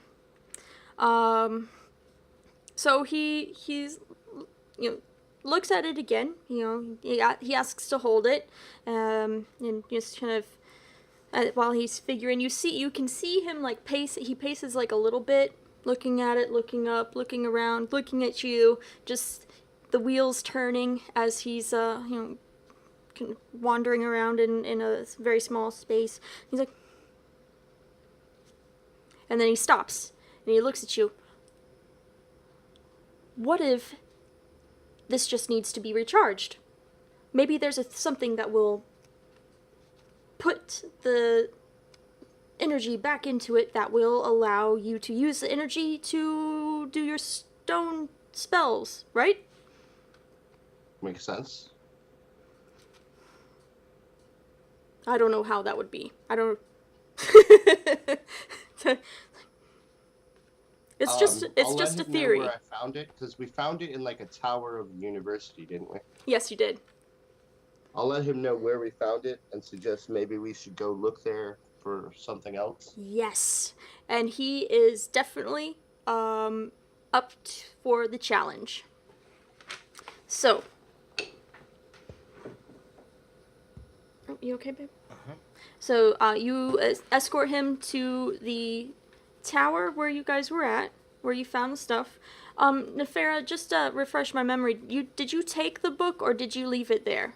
Yes, I took the Okay, all right. Just want to make sure. book down to my quarters. Okay, that's fine. So you escort him upstairs. You show him the stone chest, and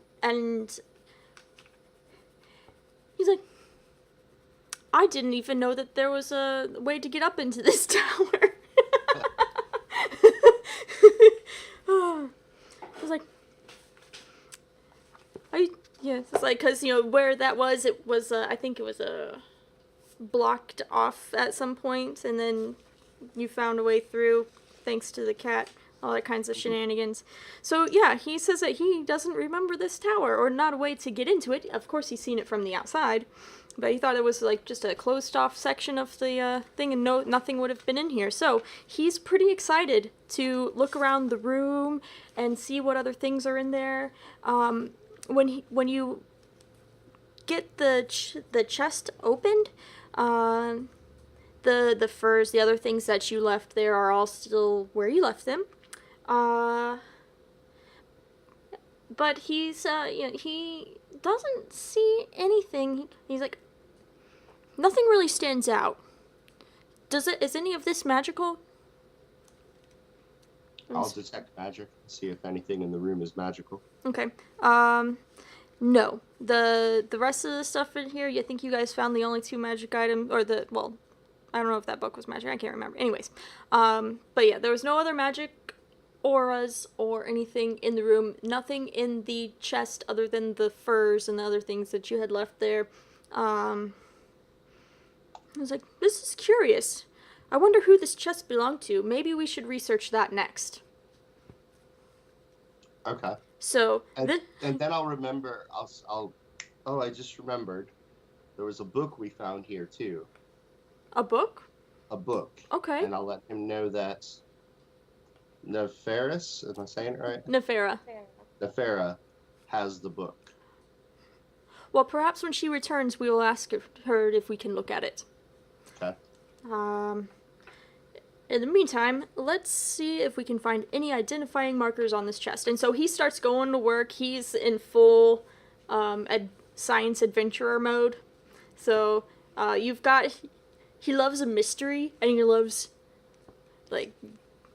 This is the kind of stuff he's into. There's 1, creatures, because he loves new creatures, and 2, mysteries, that academic mysteries to be solved. So he's going around and trying to find stuff. There's no, this is Billy's chest, nothing like that on there. But he is going to say that he can start going through the older records of the university, and that maybe we could find some clue that will let us know when this chest was put here, at the very least, and who might have done it. Because this was sectioned off well before this building was turned into the university itself, so... Okay. This was when it was a really big fancy manor house that somebody long ago lived in, and then they took it over because it was in disrepair. And they've been repairing it ever since, mostly. So, this is going to take you some time. And so, we're going to leave you there, it's going to be basically an extended test. I have a DC that I'd like you to be able to meet, so it's going to take you. How did you work the extended test, babe? Because It's per week. You It's make per week? a roll per week, and once you've rolled the number of times to make the total requirement, that's the number of weeks it takes you to reach the educated yes, research yes, guess. okay. So that's essentially how it's going to go. You're going to do a research roll. You can use your spellcraft for it, right? I mean, that or knowledge Or nature. that your spellcraft or your knowledge nature to aid you in your research rolls. Okay. Unfortunately, with research, you cannot take a 10 or a 20. No. You have to roll. Yes. Because if you take a 10, or if you take a 20, you're taking 10 times the amount of time. So you'd take 10 weeks to get whatever a 20 plus your skill would be. Okay. So, yeah. Yeah. All right. So, let's see. I'll go through there. Now, Inari and Nefera. I'm going to swing back to you guys. Actually, You do me. Be fast. Okay. All right. Hold I on a second. promise. All right. What are you doing? I'm going to Fallen Star. Oh, right. You're Right, going to the remember? Fallen Star. Yes. And then you're going to start busting heads, right? It's probably not the best idea, but go for it. A 28 for my perception to find this person. Somebody of the guild, of the Griffins. That's kind of low on the totem pole. Now, are you doing this as a perception, or are you trying to talk to people? Perception I'm finding. Right now I'm sneaking around in shadows and stuff. Trying to follow people. Stealth. Okay. Make eye contact. Yeah. Go ahead and mute it for a second. The main goal, I find him. I try to beat the shit out of him. The guard catches me with weapons. They drag my ass to jail. Remember? Yeah. Yeah. Okay, that's the I goal. just want to make sure. Yeah, that's where I'm going. Okay. Okay. Yeah. But I don't know if you're going to find him. You're going to find somebody else, I I guess. just, I just want to find somebody I Okay. can beat up. Okay. All right. And you said there was a 28? That was 28, yes. Okay. And do you want me to do a stealth too so that they don't see me? Yeah, coming? that would probably be good. Okay, good. A 16. All right. So, let me do it. Okay. It takes you a bit of time because you're not sure who you're looking for. I mean, you know who you want to find, but you don't know if you're going to find them or somebody else. So, Mr. Blue Eyes.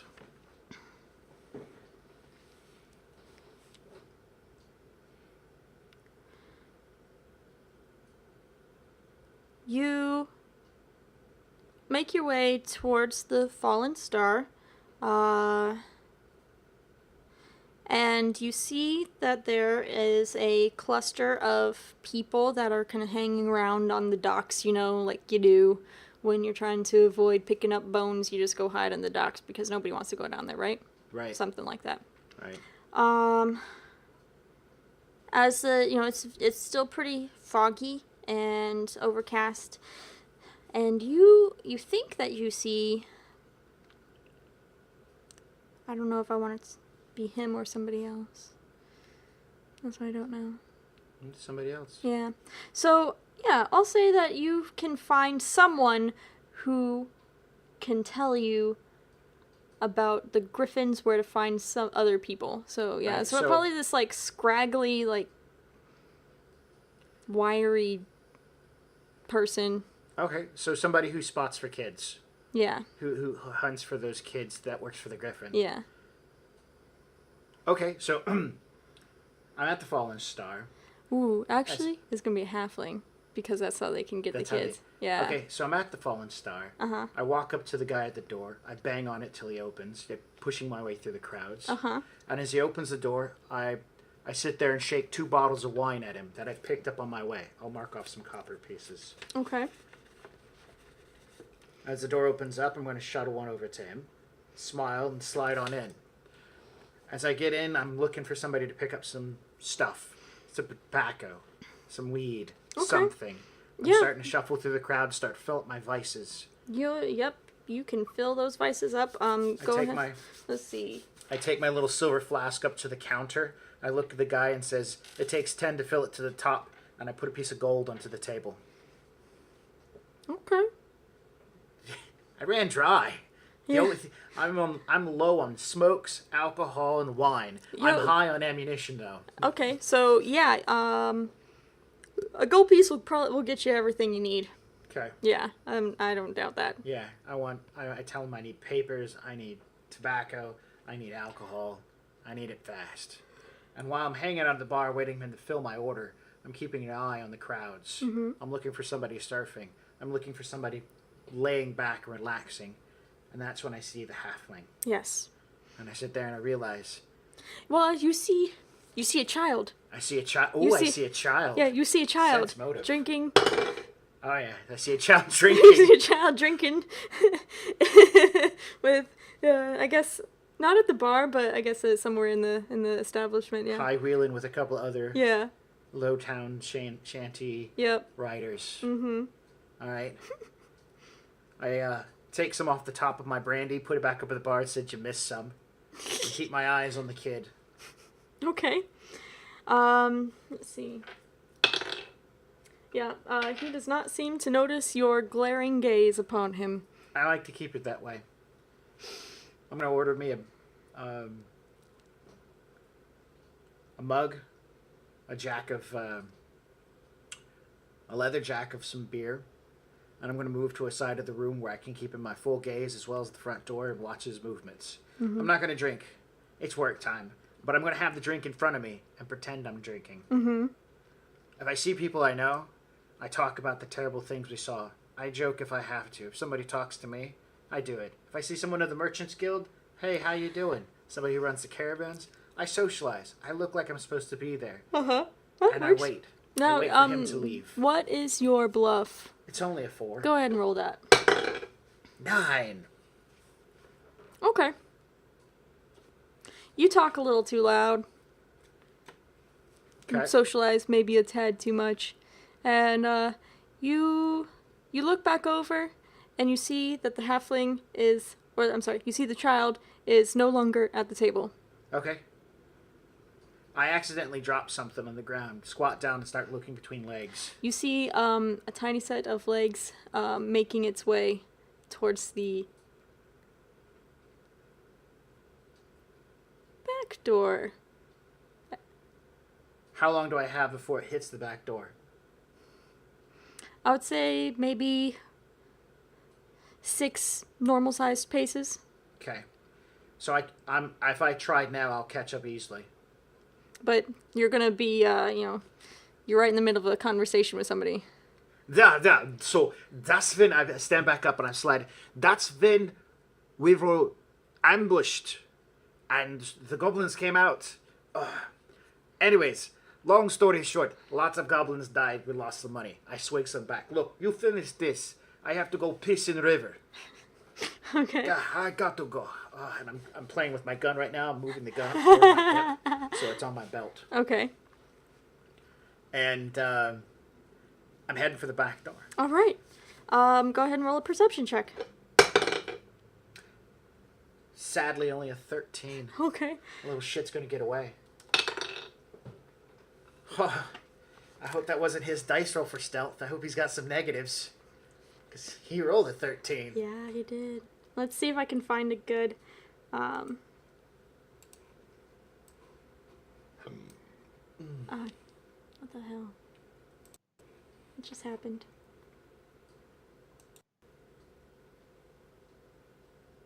Why did it do that? Where's the thing? This one? Just click on that right oh, there. there, thank you. Yep. Alright. Scroll down on the side. Keep going. We're looking for bestiary. There it is, bestiary. You see estuary. Okay. And then, okay, I guess not. There we go. Now we're looking for NPCs. This? No. NPC date. Go down. NPCs.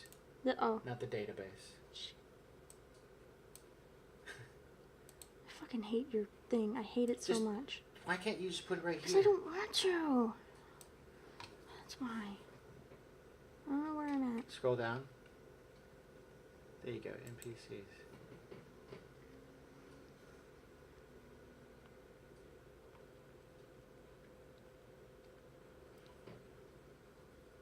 need to be a half. Give me help. Yeah. Control F, and you put in the word H, A. I can't find L, F. Is that half? Yeah, yeah. All right, now click the down arrow. Keep going. As a half elf. Keep going. Half elf. Halfling page aristocrat. If that's what you want, you can go with that, or you can click down a few more times.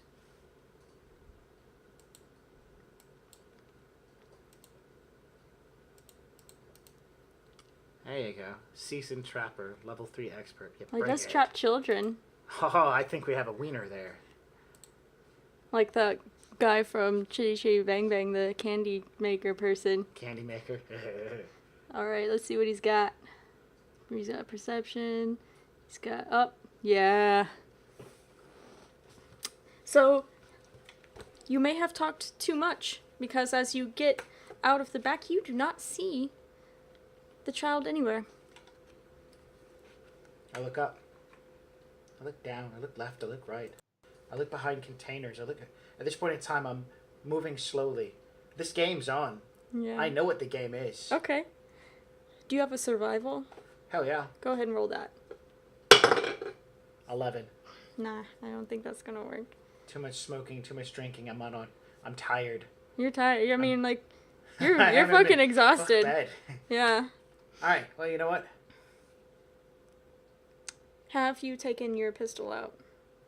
No. But Okay. it's here. It's at the point where if I need to, I can reach for it. Okay. So as you go out the back, there is it's basically a small alleyway, like a trash alley. Uh-huh. So to your right, it goes around and basically dead ends at the back of another shop, a door, and then the other way is going to lead you back out to the docks area. If he's smart, he'll be more that direction. So I'm going to bluff and start pissing on the wall. Okay. 21. All right. I think that's a pretty convincing bluff, because I don't know, maybe you actually are peeing, so Yeah. it's not even a bluff. It's not a really bluff, but that I'll works. cut it off in a moment. Okay.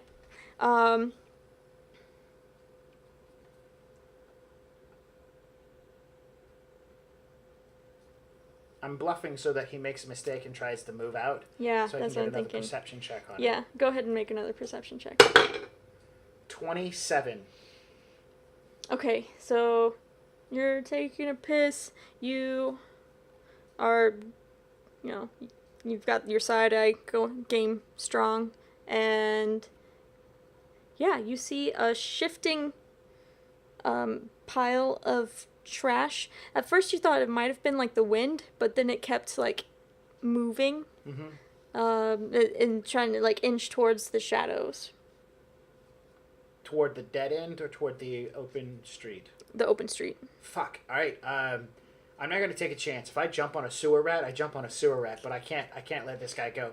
Shit's got to start happening now. So I'm charging the trash. I just yank my pants up at the same time. I start hauling ass down the street, Okay, the okay. alleyway. Yeah. I want to use my quick draw to start shifting my chain from underneath my shirt into my sleeves.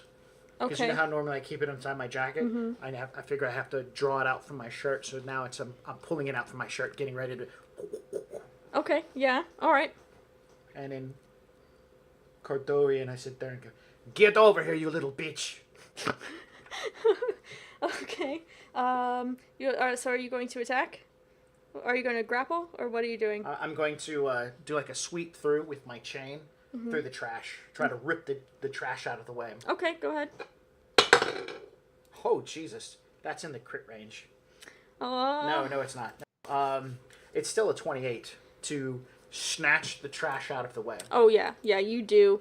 And so you see the now dirty child, and he's halfway making his way up to prone, making his way up so he can run. And so that's what he's doing right now. He is running. Okay. So well, initiative? Yeah, let's do initiative. Damn. I got an 18. I have a 31.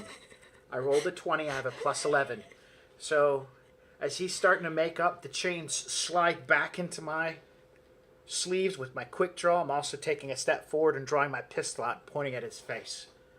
I mean, that's what I want to do. It's all one fell swoop, and it's an intimidate. Okay, go for it.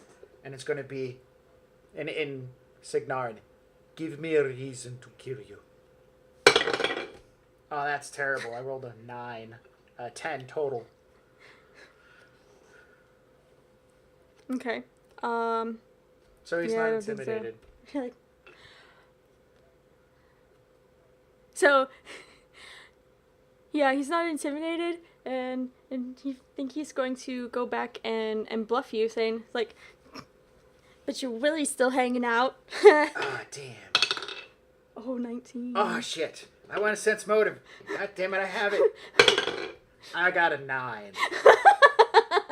I'm checking to make sure my pecker's put away. Oh, yeah, and he's got you. He's running. He's fuck. going. Alright, so fuck this little asshole. Alright, when I realize my John Wayne isn't flagging in the wind, I'm going to quick draw my pistol back into my pants, so I have my hands open, because I might have to grapple him or trip him or something, because my chain's going to do that better. So I'm going to haul ass after him. Okay. You guys run. I am not at my full speed because I'm heavily laden, so my movement speed is sadly 20, just like his. So I'm going to try to get within range. Okay. Since my chain has a 10-foot reach, Mm-hmm. as soon as I can, I'm going to reach my chain out as far as I can and trip him. Okay. The alleyway is a bit narrow for an effective chain throw. But if you can keep up with him until you get out into the more open docks, you might the swing will definitely be a little more effective. Happening. Yeah. Nice, the docks. There's got All plenty right, of people are going to say shit. This is the docks. Shit like this happens all the time. Yeah. All right. All the time. I run out into the. I'll trip him. Okay. As soon as the moment is possible. All right, go for it.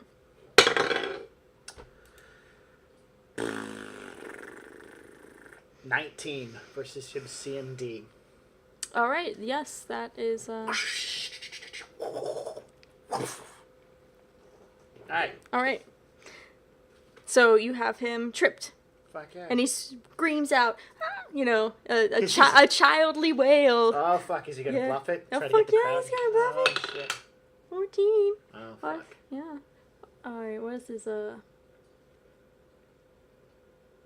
you're lucky he doesn't actually have it as a But he skill. has a charisma of nothing, so he has no minuses, so he gets a 14. Yeah. And people don't normally have a wisdom score, so Yeah. All right. Continue. So he's using this round to bluff the nearby individuals to think I'm attacking a child. Yes. All right. Exactly correct.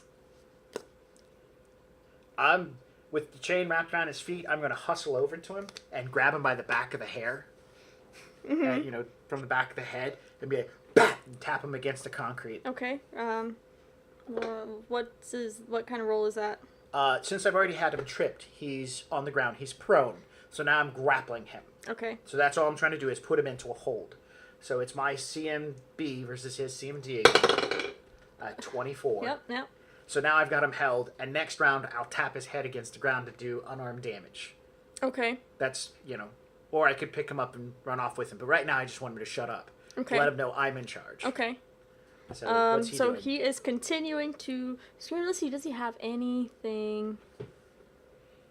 Nothing like that. Okay. So yeah. I'm assuming that he would actually have an actual charisma because he's supposed to be a child. So, okay, fair enough. That's fine. So yeah, we're gonna just modify that slightly. It's fine with me. His charisma won't save him from the face plant. Like, somebody help me! I'm being attacked. This man is trying to rape me. Oh shit! No. All right. You're lucky. Okay. There's a little bit of movement in the shadows. All right. So I've got his head like this, and I'm gonna use my round to do a D3 plus 2 in damage to head tap him on the ground. Okay. And at the same time, since there's movement from the crowd, I'm going to quick draw my gun and point in that direction and say, don't. I got an idea where they're at. I'm just pointing my gun in that direction and say, don't. So, 2 plus 2, 4 points of face bashing damage into the concrete. Okay, go ahead and roll a perception check, please. 16. Okay. Yeah, you do it. He's Shut up. So, as you are struggling with this little child, the shadows don't stop moving. In fact, they have just started to move faster. And you hear guns cocking. Shit. And he was like, "Hold it right there! City watch!" Fuck. I'm now glancing up through the bullet holes on my hat. There's 3 of them. I'm going to let him go and let my hand open up so the gun dangles for a minute or two. Uh-huh. Lower it down. Like so. Mm-hmm. They saw the chain too. Yeah. Ah, shit. The chain's still wrapped around the kid. Yeah. Yep. Alright. A 12 to make the chain look like it's slinking out magically out of my wrist from away from the... Yeah, it's a performance check. Okay. To make it look like it's falling out magically. What It's would like I roll against that? That's a sense motive. Oh, a sense to make motive. it... See if they notice my hand is moving. Well, they got a 12, so... I got a 14. I got a 12 as well. So, I mean... Eh. They're paying attention to the They're gun. paying the fact the attention. weapon- They're watching the gun. They're watching the weapon. At this point, they don't give a fuck if it's magical or not. I still got the... You've just got 3 giant fuck off hand cannons pointed at your face right now. Alright. Let the boy go.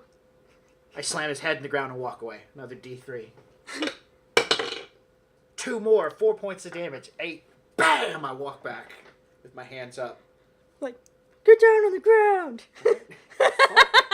What am I supposed to do? Shoot the watch? That's the last thing I need. Yep. So they make you get down on the ground, and they push you and take both your hands, and they put some manacles on your hands. One of them is getting your weapons. The other one is patting you down Okay. for anything extra, and they're doing a real pat down this time. Okay. Yeah. Yep, that too, John. Yeah, and now you're getting taken to jail, sir. The kid is stumbling up. Once they get your weapons, they check on the boy. Do I know his name? No. No? This is a an educated guess at this point as to what this Yeah, kid okay. Fair does. enough, fair enough. So Fair enough. If a moment comes and I'm in view of him and he's in view of me, I spit on him at a distance. 16. Right in the face. okay. And then Cardovi and I begin sitting there swearing how I'm going to beat the shit out of him when I catch him and all the griffins. Oh, okay. Okay. Nice. That I'm- So, yeah, you get, let's see, they've got you basically grappled at this point, is that right? Oh, yeah. Okay. I'm not resisting, Yeah. because if I resist, that might give him a reason to pistol whip me or Yeah, shoot you just me. got a pistol whip Ah, to the back of the fuck. head because you spit on a kid. Oh, that's fine. I also Yeah. beat his head into the concrete twice for 8 points of damage. Yeah, that's it. They got an 8. Ow. Okay, well, I can take 8, but you know what? We're going to perform and make it look like it was well. No, I'm still pissed. They pistol whipped me. I rolled a 1. I'm still What's like... in the back of your son a- head, so you're probably seeing stars right now. Ah, you son of a... I'm still screaming and adoring at him. Okay. Well, they take you away. And, yeah. That's awesome. Inari and Nefera! I thought that was quick. Yeah. Okay. So before we head out, I definitely want to kind of look over the jack a little bit, assess the damage, and see if I can mend it a little bit before I take it back. McGrab and Stab is fucked up. Awesome. Like, you're lucky that he's all in one piece. Yay. But he looks like he can fall apart at any moment. Excellent. Let's cast some mending spells. Let's do that. Can we do that? Let's do that. I don't know, can you do that? Yes, I Okay, can. well then yes. Go ahead. So, Nefera, you walk out with her, and she's like, oh my gosh, I gotta check over McGrabbenstab. And she's like, hold on. And then you see her, like, put her hands on, like, one piece, say a couple things, put her hands away, and it looks much better. And she keeps doing that on different parts of it, like, especially the joints and the furnace in its back. So. I can't cast mend, but I know what she's doing. I'm no magic. So I just stand back and try and make sure no one looks too interested.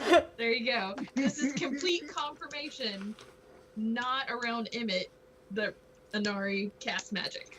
Yes. That's what's happening. You don't know about this, Emmett. You're not even seeing me. You're in jail. Boom. Look at the magic. Boom. Look at the magic. All right. You are able to get McGrabbenstab in a bit better, but mending. I'm gonna go with mending in this game is a temporary fix, not a permanent fix. So you will need to get him back pretty darn Right. quick. It is duct tape. Yep, it's just duct tape and spit.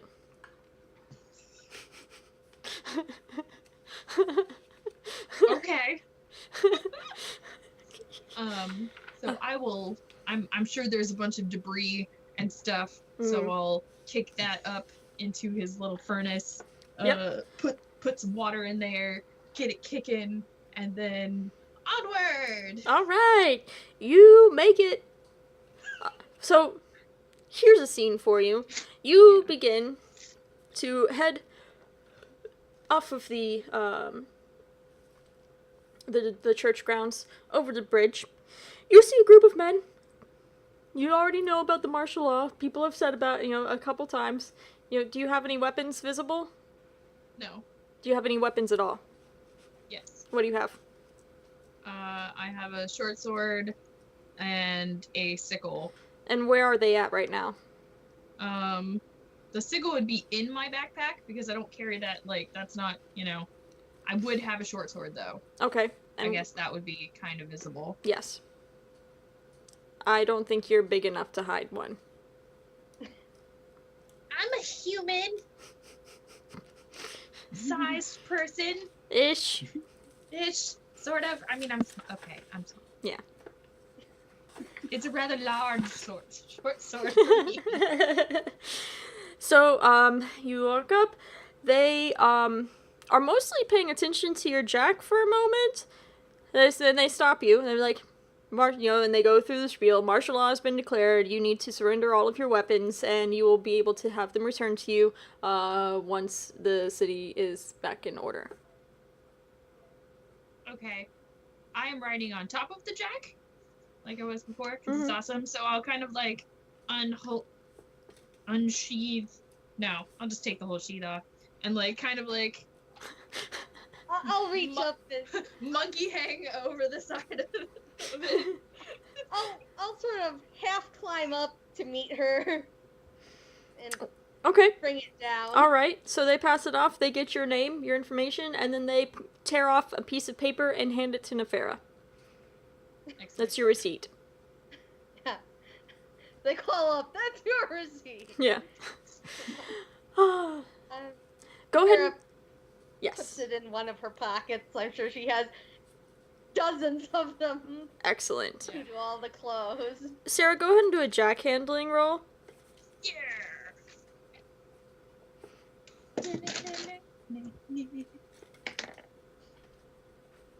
28. All right. Just making sure that McGrabbenstab didn't do anything funny. Yeah.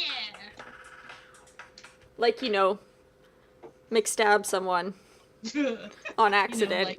Like you do. Because then they would have to put him on the cart, and he's too big to be on a cart. So there's Pull the that. cart. He could pull the cart. So, you all are able to get past the checkpoints, essentially is what I'm going to call them. Yes. And are able to make it back to the Steamworks. Have you been Okay. back to these steamworks? Is this the first I time would you've not- been back? Yeah, because it's the night after The, all is, of the yeah, this is craziness the happened. morning after. Yeah, this is the whole thing. So the day after. Yep. Beginning Okay. of the second day after. Yeah. Yep. Okay. So the main doors, like the big fucking doors, are completely open. Like basically like the hangar doors are wide open. Right, is it like ajar, not in the good way, but like, do I see people walking around in there? There are people walking in and out. There are jacks walking in and out. Okay. Their handlers are taking them to other parts of the, the handlers are taking jacks away. Some handlers are bringing jacks in. And there's a whole lot of mess in around the steamworks itself. As you walk in, you notice one of the main boilers is busted. Oh, awesome. Yeah. So, Okay. as far as manufacturing goes, they are out of commission for a bit Okay. because they don't have mean, enough power to do so. But they do have jacks, and they do have, enough coals and water to make sure that they keep moving while they're getting everything to fix everything. Do I see Miss Amelia Zora anywhere? Go ahead and roll a perception. Where's the nut? It's over here.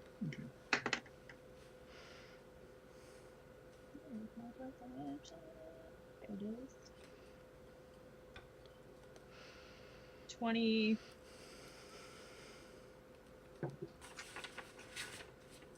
Alright, 7. Yes. 20. 27. Okay. It is very hectic inside the steamworks itself. There's a reason why the bay doors are open, because they need to air everything out because the boiler ruptured, and then have there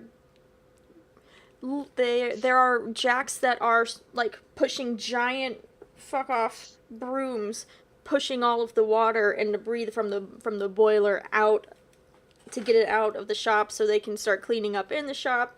In all of this haphazardness, you see the orchestra conductor, Amelia, doing her thing, directing people, making sure stuff is on there. She's got eyes everywhere, working to get things done, trying to, working to get everything operational while at the same time having enough jacks to send out into the city. Okay, so I am going to park the jack on the side, and then like walk up very slowly, very carefully behind her, not to frighten her, scare her, because she's, on it. But I just kind of want to walk up to her, and just stand there and stare at her. Okay. For a second. Okay. Farah is going to stealth. Because Are you still behind her? Because Yes. she's not going to see you if you're behind her. Yeah, I'm walking up behind her, and then if she doesn't turn I'm gonna stand there for a second, and then if she doesn't turn around this way, I'm gonna kind of slowly inch into her view. Okay. So you start inching, and your shoulders are very tight, and your face is like your face right now, and you just you eventually do get into her view. She sees you, makes eye contact, still giving directions, and you did not realize what a booming voice this woman has until it's echoing all over the fucking steamworks. I mean, good lord, she's got a set of lungs on her, and she apparently knows how to handle every single person in here. So, they all listen to her. I like it. Yeah, so it takes at least another minute of her getting everything set up for the next big part of the works cleanup, the boiler cleanup, before she is able to hand off to the dwarf dude. And you know that there's not as many there are not as many engineers in here. There's not a lot. There's probably about 8 to 10 that are in here right now, which is a lot less than what there usually is on any given day. So probably a lot of them are out. Hopefully it's just a lot of them are out in the city doing stuff. So she is able to turn to you and is like, Inari, what do you want? I wanted to tell you that last night I took the Jack, but it was for a good reason, and I'm super calm right now. I'm not like my normal hyper high-pitched talking very quickly. Okay, yeah. Like, I am contained. And I wanted to tell you it was for a good reason, because the Jack and I were out at the gate whenever the first wave hit the city. She's got that. Let's see if I can do it. The frowny eyebrows, the like. Person, you could see her like her weight shift, like she's thinking about how mad she should be right now. Mm-hmm. That you broke into her shop, stole one of her jacks, technically, and then went out and saved the fucking city. So... Yep. And before she says anything, I'm gonna look.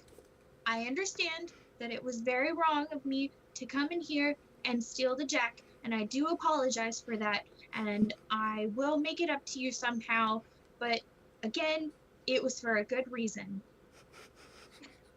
She's...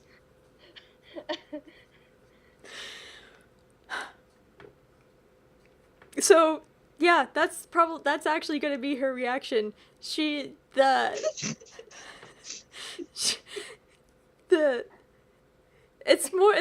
a laugh of like, this is so fucking ridiculous. Like, you're either just gonna lose your shit or you're gonna start laughing. And so she decided, for the sake of her and everyone else in this room, that it would be better to laugh. And so she... Okay, I get it. And you will be making it up. Yes. We're down a lot of hands right now. Okay. I need you to take that monstrosity you call a jack and go out to... Let's see... Yeah, and you're gonna go out to the south road to the south gate, and you're gonna start putting all the pieces back in order. You'll know it when you see it. Okay. I can do that. And then when you're done with that, you need to come back and fuel up, and I've got more jobs for you. Okay.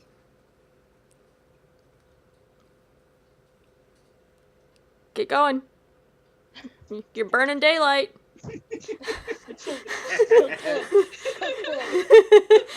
She runs around in a little circle for a second and then like runs back out to her jack. She runs around, the fairy grabs her by the shoulders and starts steering her. Like, And so... I need a handler. So, yeah, as she doesn't stick with it. Once she dismisses you, she's back into organizing mode, lots of stuff. So, yeah, that's your assignment. You're going down to the south entrance, the south road to Caspia. Do that. Which is on the other side of the city, by the way. The complete opposite side. Yeah, she sent me the farthest away because she doesn't want to look at me right now. Yeah. You know, when your parents get mad at you and it's like, I don't even want to see you. Go to your room. So you're gonna go east. You're gonna go eastwise and then loop all the way around, go over the Black River Bridge, and head towards the south road from there. Nefera, what are you going to do?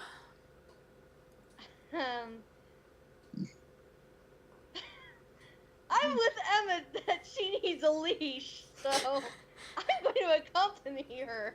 Wait, when did Emmett say I needed a leash? I believe he said it several times. Da. One moment.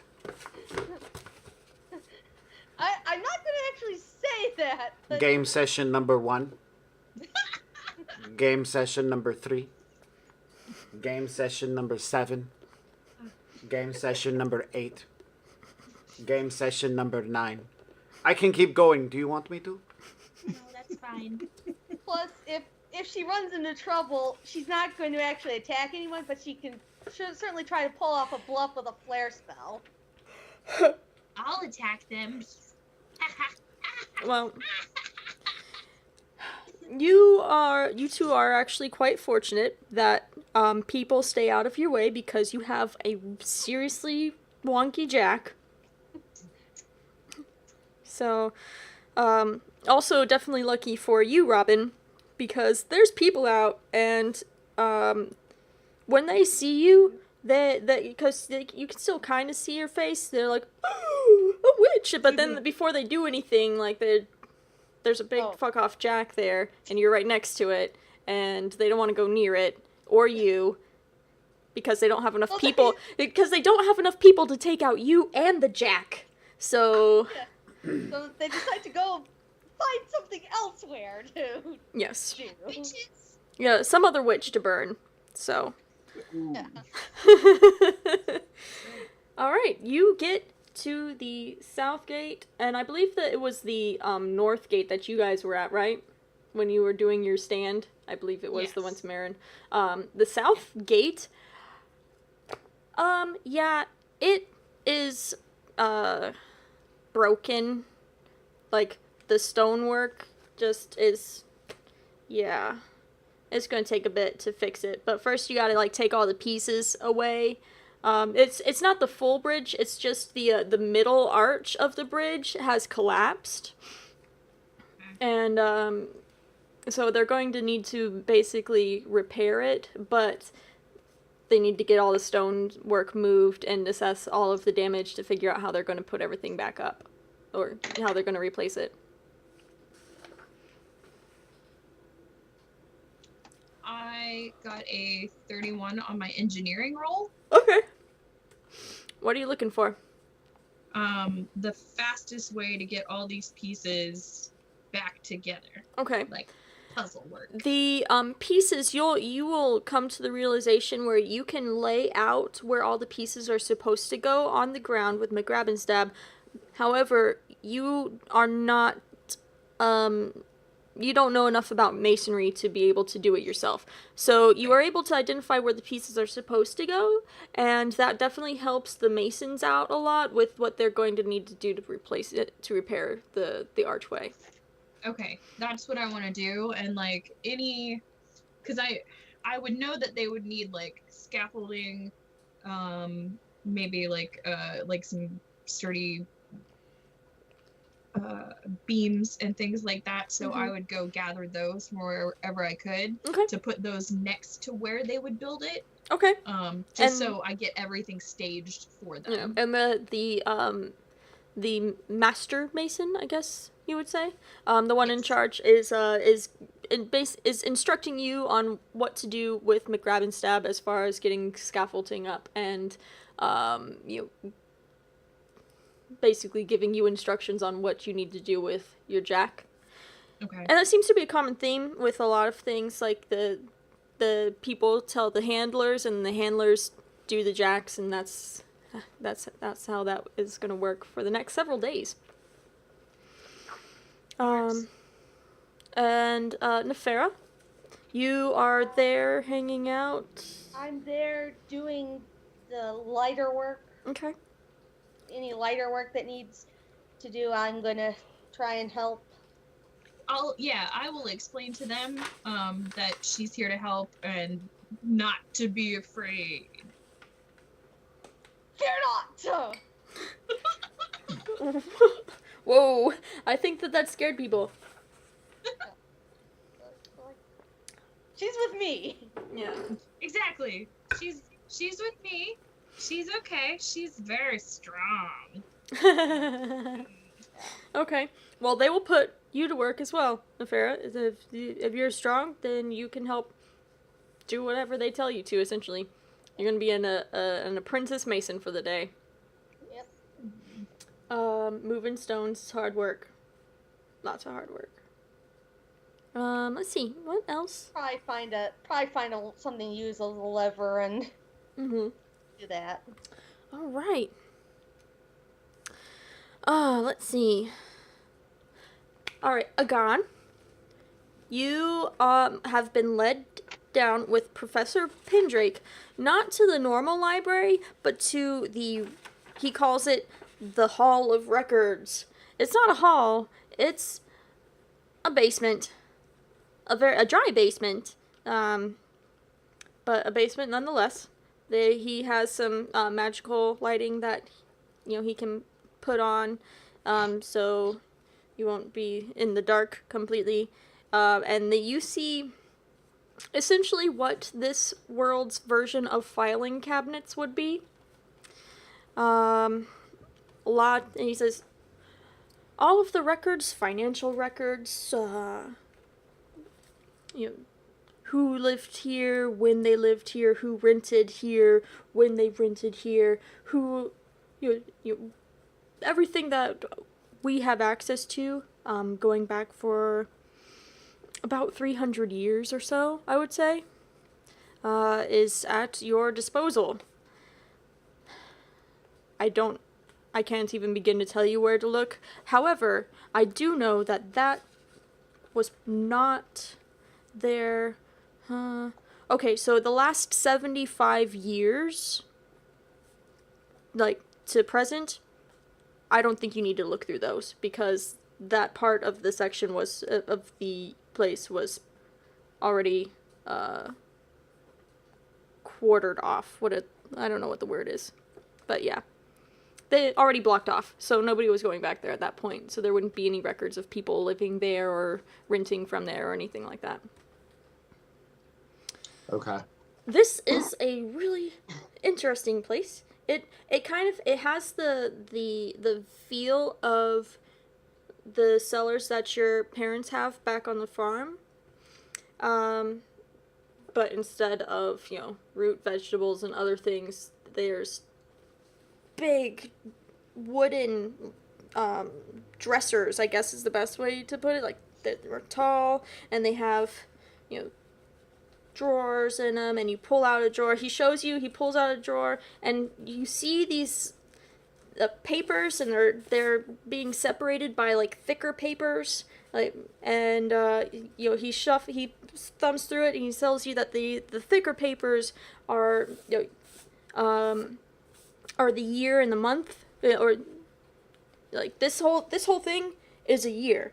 These things are months. These little ones are the days and weeks and all that stuff. So it narrows down the further you look into the paperwork. Yeah. And so if you can find anything about who might have been here, that could help. Unfortunately, I can't stay here as well. I have to go make sure everything else is proper, and then I have to go negotiate with the Mages Guild their payment for helping out last night. So, good luck, and I hope you find what you're looking for. Okay. Thank you. Dude, this place is big and dark and really fucking boring looking. Yeah, I guess I'll start looking. I want to see who owned it 75 years ago. Okay. So, I want to make sure that we both have an understanding. So he says that, basically he would start the last 75 years, don't even bother looking at, because that place was blocked off. So it's somewhere between, 300 years ago and that 75 range is where you're looking for. That's 225 years worth of records that you're going to have to sift through and figure it out. And that's the extended test. Okay. So, if you would like to, you can make your first roll right now. and this is going to be a week's worth of research. And this is like a full day's stuff, unless you decide that you don't want to do it full day every day. You should probably devote, let's see, it'd be 8, 40 hours in a week. Yeah. So Like this a job. Like it would be a full-time job, and that's what this role entails.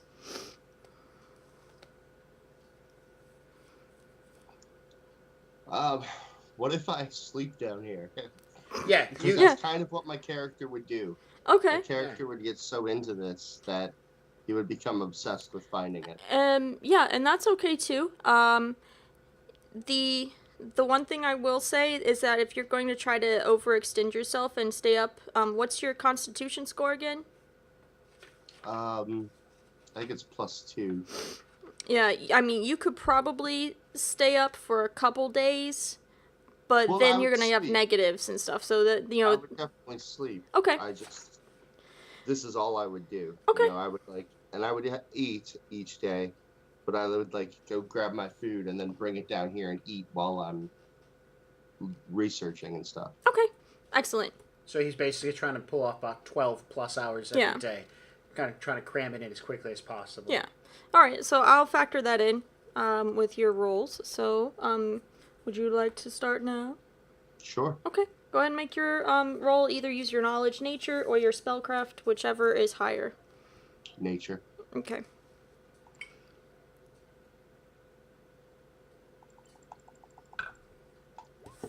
Okay, 27. Okay. So that's represents your first week of investigation. So as far as story purposes go, for this next week or so, you're going to be really into this. You're going to be hard to find if somebody like Emmett wants to find you to, go rough some people up. That's going to take away from, your research time. No, you're Right. not a big deal, but you said 27? Yeah. Okay. All right. And we can, cross that bridge when we get there, because right now he's still in jail. Okay. And now we go back to Yashiro. Yes. All right. What are you doing? You had a shitty fucking day right now. Yeah. Wanna cry. No, I cried while I was. Shooting him, Yeah. making love to his wife. No. Oh. Oh my goodness.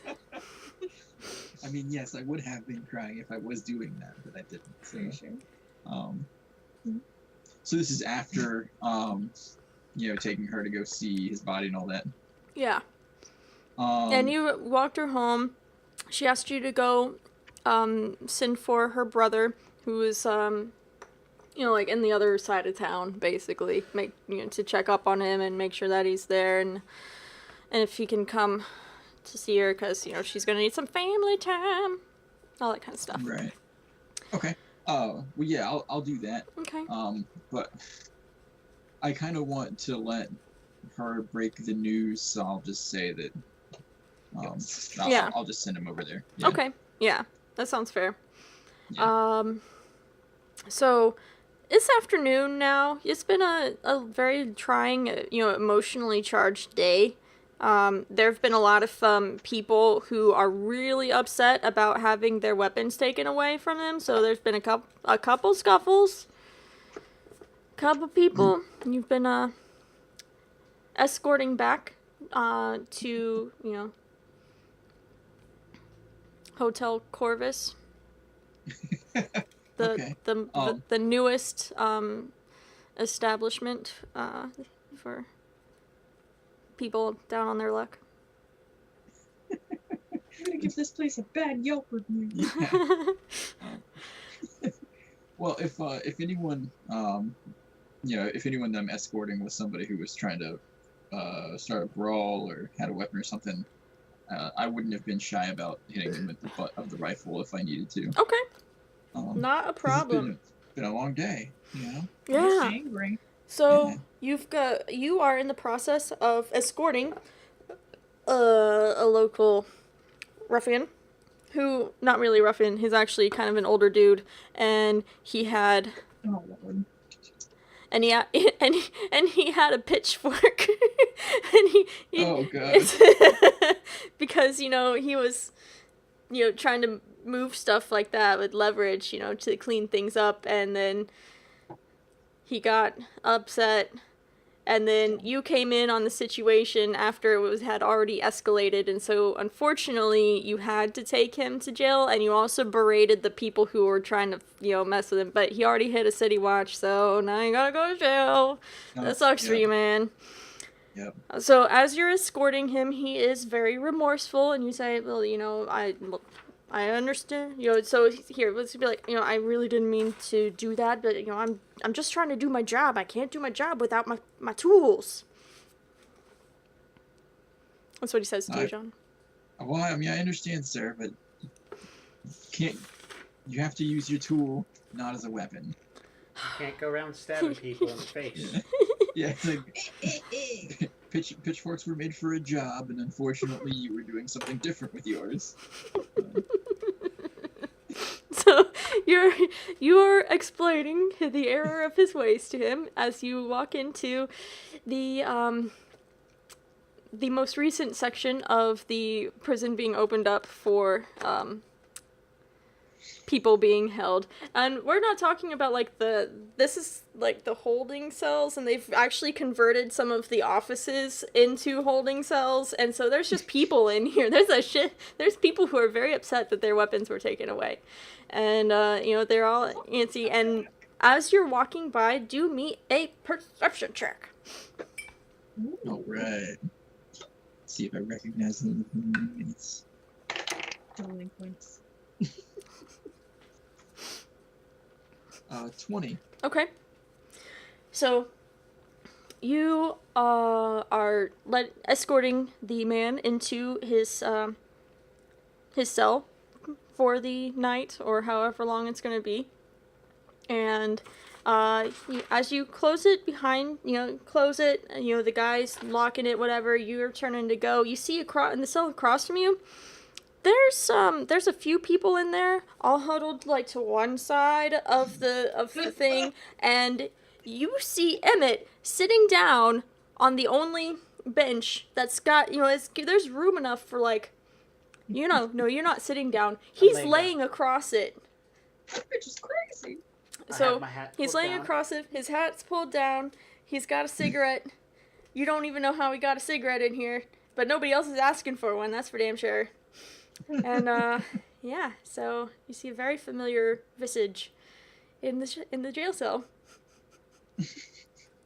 So I'll go up to the I assume they wouldn't have let me bring the rifle back here No. where all the inmates are. Yeah. Absolutely not. No. Do I still have my little baton? Yes. I'll tap on the bars with my baton and see if he moves. I roll the cigarette from one side of my mouth to the other. I'll rap a little bit harder on him. That's rude. I look over at the other guys who are on the other side of the room. Is it for one of you? And No, man. No, it's not for me. Yeah, So they before are the- they shake their heads. I One of them has a big old fucking black eye right now. The other one's really favoring his side. And someone's got a busted And nose. somebody's got a busted I've nose. got blood on my hands. Still. Yep. Your knuckles are scraped. I pick my legs up and then move my body so I slide around, put my boots on the ground. I'm just wearing my pants and a shirt, and everything's been unbuttoned because they searched me for extra weapons. Oh yeah. They had a little bit too much fun with that. Yeah. Yeah. But I still have my hat. You still have your hat. I tip and a cigarette. I tip my hat back. Yes, Jerem. I walk over with a very happy smile. I'm still tired because I probably haven't gone to sleep yet. Yeah. Now you can't sleep because there's people in there that are gonna shake a bitch. And I lean through the bars, and it's just like, yes, Jerem. Go down to the corner store and get me a bottle of sherry. They have nothing here to drink but piss in a cup. Ew. Oh man. So given my knowledge of City Watch regulations, how much trouble would that get me into?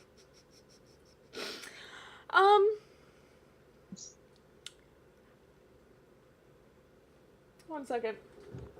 Let's see. I haven't gotten promoted yet, so Okay. I don't have rank. So, surprisingly, it would not necessarily get you in too much trouble if you are going to claim him as your kin, because your families will come in and give the people who are in prison food, water, stuff like that. So Because they only give water. and Okay. really crusty food. Okay. I'm smiling the So, whole yeah. time. Yeah, I could do that. All right, I reach up into my hat. I fish out a silver piece and I hold it through the bars. Yeah. So I'll just hold on to this so that your new friends here don't have to fight you for it later. Duh. And I lean in. Can I have a knife? Only if it fits in the sherry bottle. Dear, you're a good man. I lean back, I look at the rest of them, and I throw my hat over to the bench as a reminder of who the fuck owns the bench. And I lean and I look back and go, how did you do last night? Oh, that's right, because we didn't run into each other after it. Well, made it through. That's I think that's the best we could have hoped for. I smile. I did not. The mother of my child, she is gone.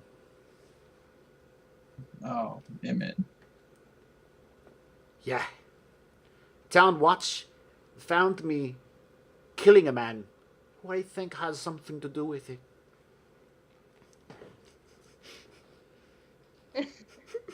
I look at the Well, blood on my hands and go, not yeah. my blood. Of course not. It's never your blood. So I'll look over at the group of people who's in the cell with him, and I'll say, "This is my brother." So the watch is watching, and then I'll let him know that I'll be back with the sherry. All right. I'm gonna. I'll bring some decent food too, Man, if I can get my hands on any. What are you trying to do? the old Emmett would steal a knife from him at this point in time, but he actually feels, he's going to get him the sherry. He's not going to do it. He's actually going to walk over and go take a nap. At this point in time, it's time to sleep with one eye closed and one eye open. So yeah. So As I'm walking back toward my bench, I'll do like this quick dance shuffle as I move toward the group of them to intimidate. 17. Yeah, I think that they're still pretty intimidated. Yeah, it's a You 7, get some 16. bonuses because you beat the fuck out of 3 of them. And then I go back, pick my hat, put it on my head, and lay there. Okay. Yeah, they are. Yep. So, the last big thing is going to be.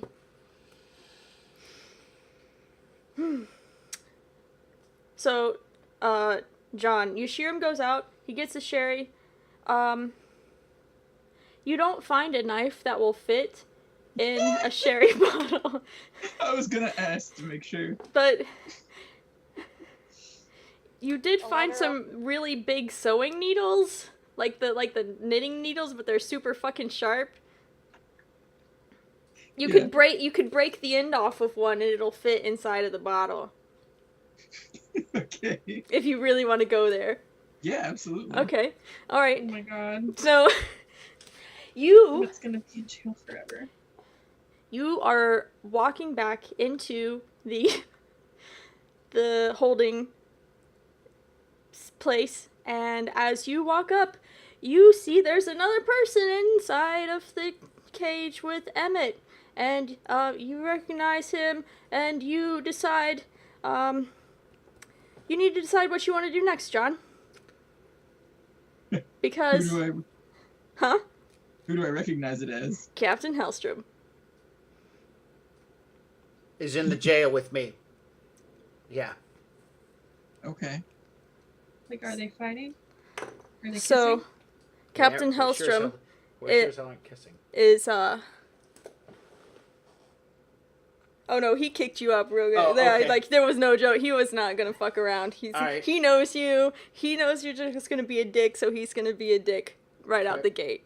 So, you're sitting up, he's sitting next to you. He's got that leaning in thing with the eyes, the angry eyes. And he's like, your sword, your other swords, this, so he's naming your chain, one of your chains. They were all turned in. Duh. Your other chain and your pistol confiscated. That is very strange. I found those on my way to the dock. I'm sure, because those chains don't come around very often and they don't come in matching sets. Is that right?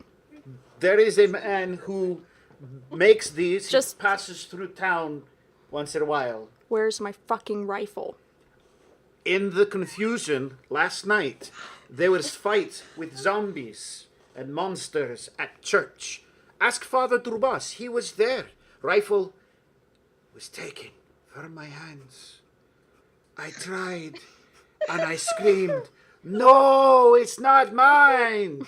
But the dead no care about possession. I tried very hard, high strung.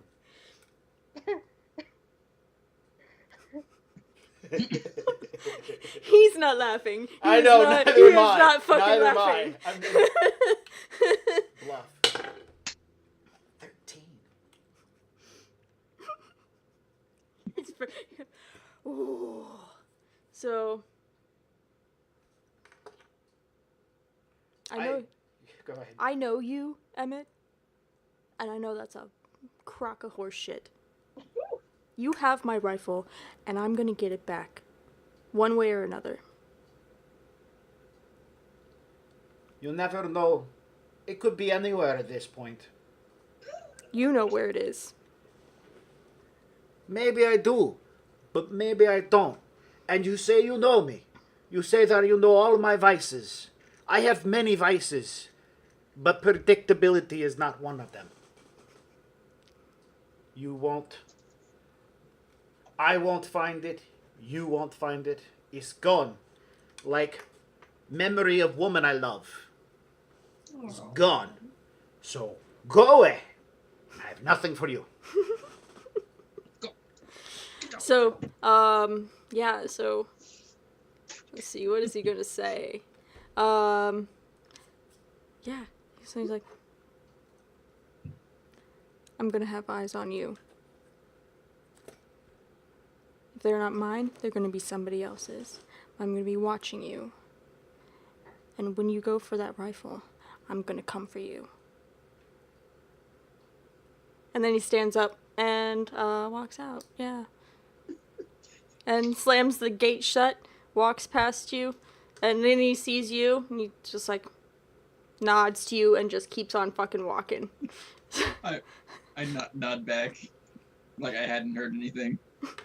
I walk up, I lean to the cage bars, and I lean out, and I'm going to say in a loud enough voice that he can hear me.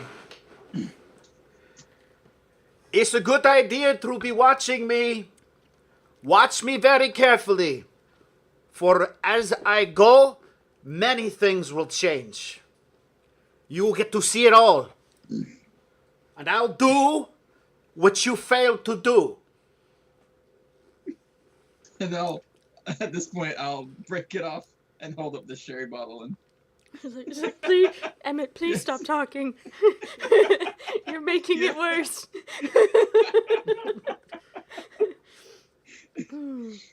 And I'll say now. Don't drink this too fast. With a little wink there. I take it. I was not lying. When I find the person who took her, I will kill them all. Every one of them. Now I need to sleep. I am fucking tired. What's today again?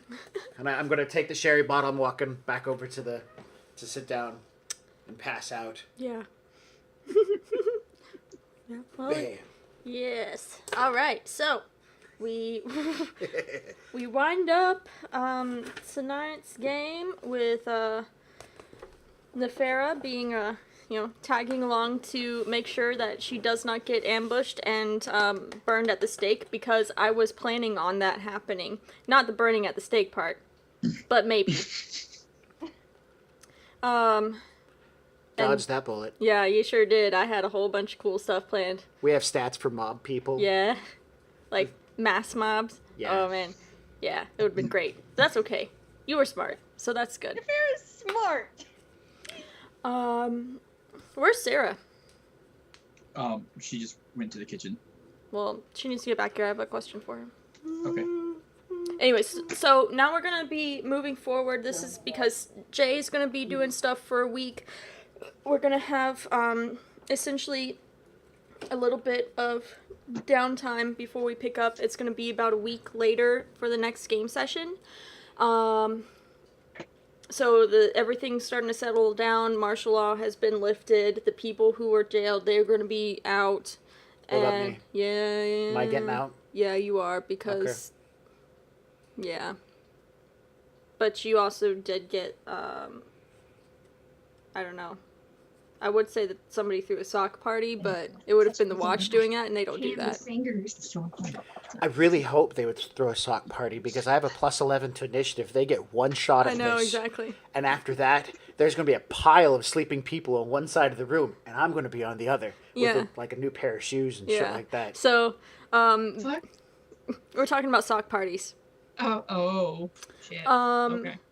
However, so it's going to be a couple days you're in there. It's going to be a couple days that you're out. You're trying to find people.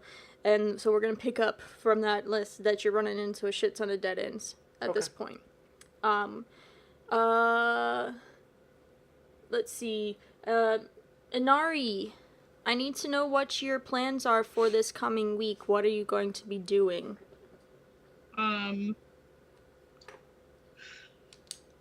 Helping with whatever they need help with around, like, to fix up the boiler, get the shop back up and running, and then also fix McGrab and Stab. Maybe if there's a couple of broken jacks around, get them a not shambly leg. Mm-hmm. You will not have time to fix that in this first week. Okay. At the end of the week, it's been pretty much assessed that there's been a pretty good hit on the number of people that were working here. And so Amelia is going to, towards the end of the week, she's going to call you into her office because everything's almost back up and running. She says, "You are going to repay me by becoming an apprentice at my shop. We need the hands, and you're going to be here to do that. I'm not paying you to be here in money. I'm paying you in knowledge.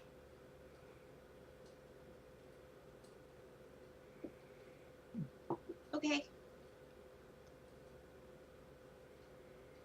You start 2 sunrises from now. Be here as soon as we open, and we'll put you to work." Okay. So.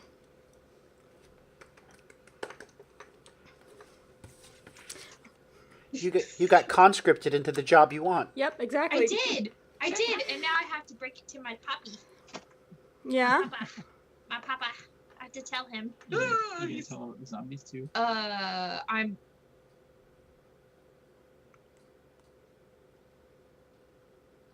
Not in so many words. Okay.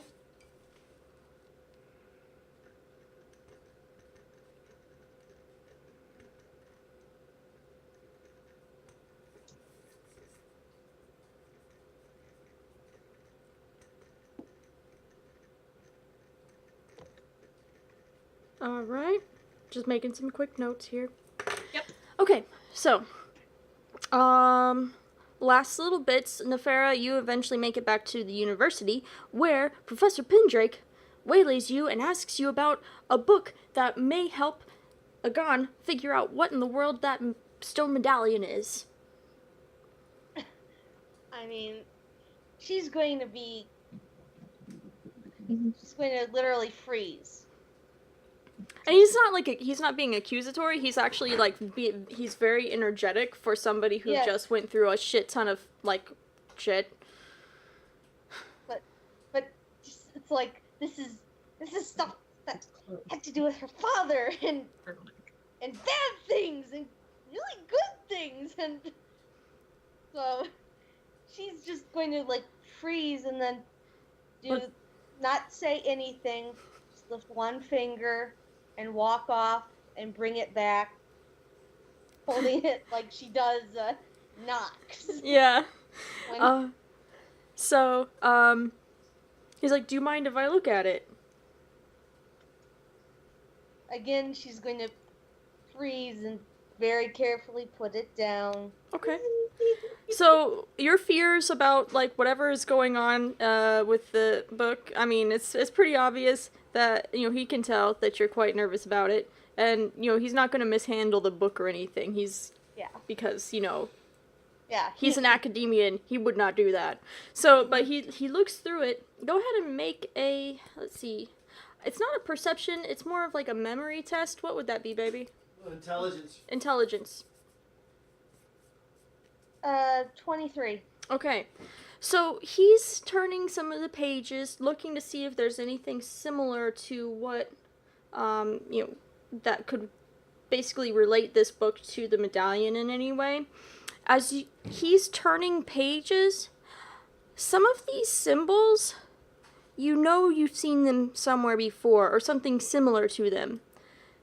And you're thinking back, trying to figure out where you could have seen them. And at first you're like, oh, well, it was my father, obviously, because, he used this kind of imagery in his prayer. And then you're like, oh my fucking God. Alexia's glyphs looked a lot like some of the things that are in this book.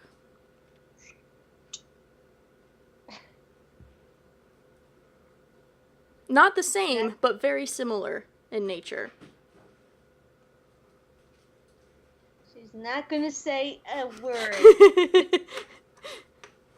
But if he actually looked up at her, you'd see her eyes are huge, and Yeah. she's lost what color she has. What little color she has. She went translucent. Yes. Okay. So let me go ahead and do a roll for him. Yeah, he's not gonna notice you, and unfortunately, he doesn't see anything in this book that would correlate with what, the amulet seems to be. It seems to be something, two things from different people ended up in the tower, and that's how he's seeing it. So, he thanks you very much for letting him to look at it, and he would really, enjoy studying the book further once you've had a chance to look at it. Composure roll. Are there composure rolls in this game? Will save? Will save, yeah. I don't know. That's what we're doing. Will save. No, will save.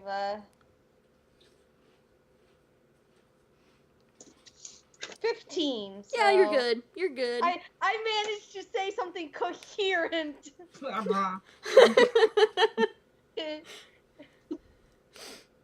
Nice. That isn't the jumble of recent and past memories Mm-hmm. hitting me all at once. Yes. Then, another will save, because I Double will save. What's the this one second for? one was, I'd actually like to ask him, what, if I could figure out, before I leave, I go, oh, do you know what this is seems to be about? No, he does not. I rolled a 2. Excellent. He should probably not know about any of that. He does not, but it does look very interesting, and he would love to try to see if he could figure it out. If you would like some assistance.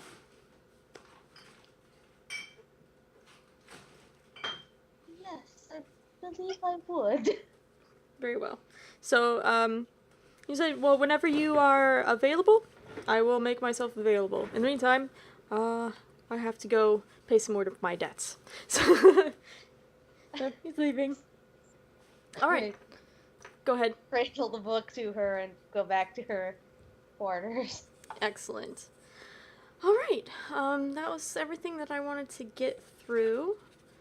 Is there anything anyone else wants to do in particular, or want me to know about their character in particular before we call game for this next week? No. I think Inari would, like, after the day's over, she would, like, run back to where she's staying and probably write a really long, concise letter. Okay. A long and concise letter to her father. Okay, I'm sorry, what? I didn't hear the first part. Was this after you got your apprenticeship, or before?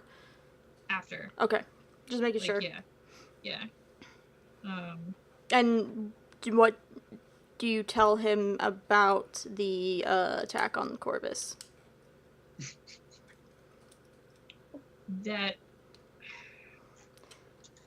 Go ahead and do an intelligence roll, please. Yeah.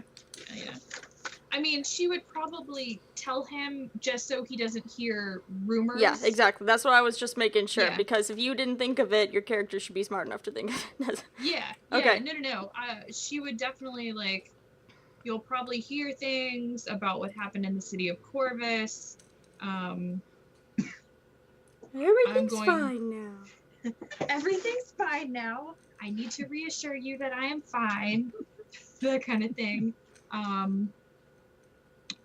Are you going to tell him that you played a central role in the city's defense? Probably not.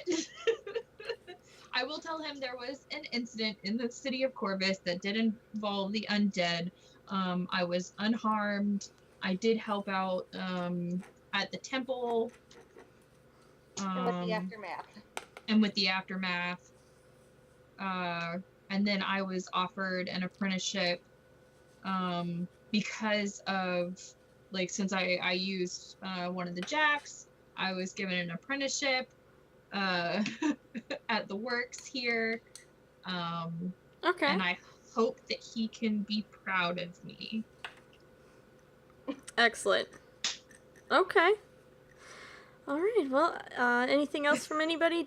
Were you going to say something about Emmett? Jay looks like he wants to Oh, say yeah, something, go ahead, so I'm Jay. waiting for him. Oh no, I'm good. Okay. We'll go ahead and I have something to say then. If he doesn't have anything to say. well, I was just gonna say, I'll remind you next game to make your roll, unless you want to do your roll now for the following week. It's up to you. I can do it now. Okay.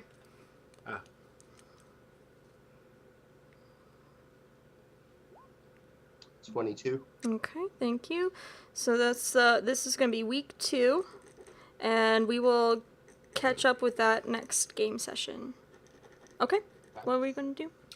I'm going to tell Father Demas, I'll give him every penny I have, and tell him that it's time for Milo to go to an orphanage or an estate or somewhere far, far out of town where the father knows that he'll be safe and far away from Corvis because of all the zombie stuff.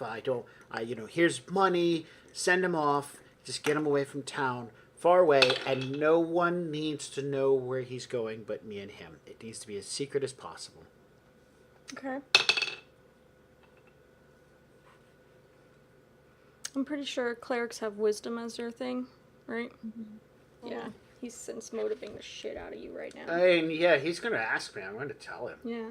Like, why is it important for him to be out of the city? Okay. Hang on, let me get into my voice. I mean, because he could stay here at the church if you're concerned about the state of the orphanages. I understand that. No, they take children from the orphanages. The people who took his mother are threatening her life, are threatening my life, are threatening Milo's life.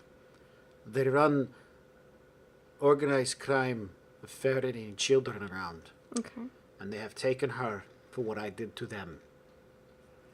And now his life is in trouble.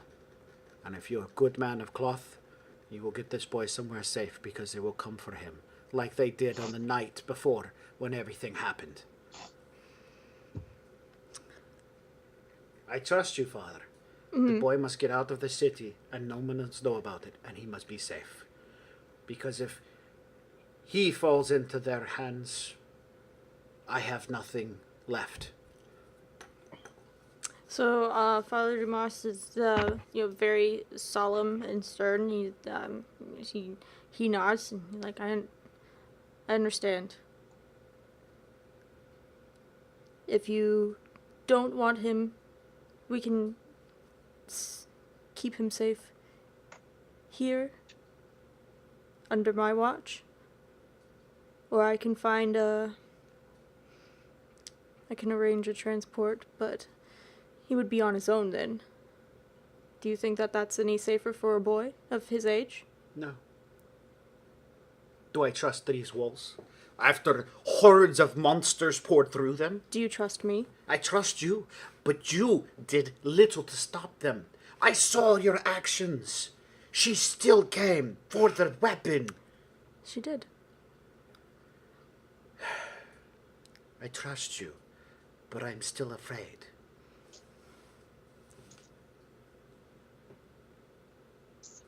So he's like, he does the, father grip shoulder thing, like you do. He's like, I am afraid too. But I have faith that we'll make this city better. And that we will find Alexia. And hopefully save her from herself. And if not, then we must do what must be done. I will care for the boy. He won't leave these walls.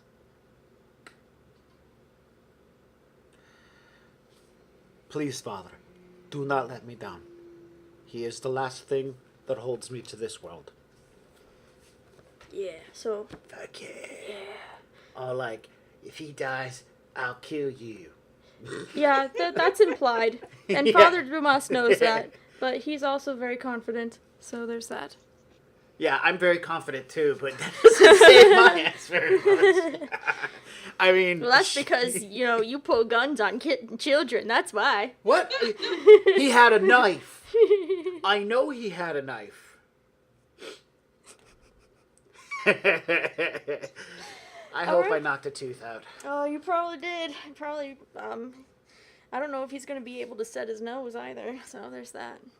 What's the rule? Double tap? Yeah, Yeah. double tap. Always double tap.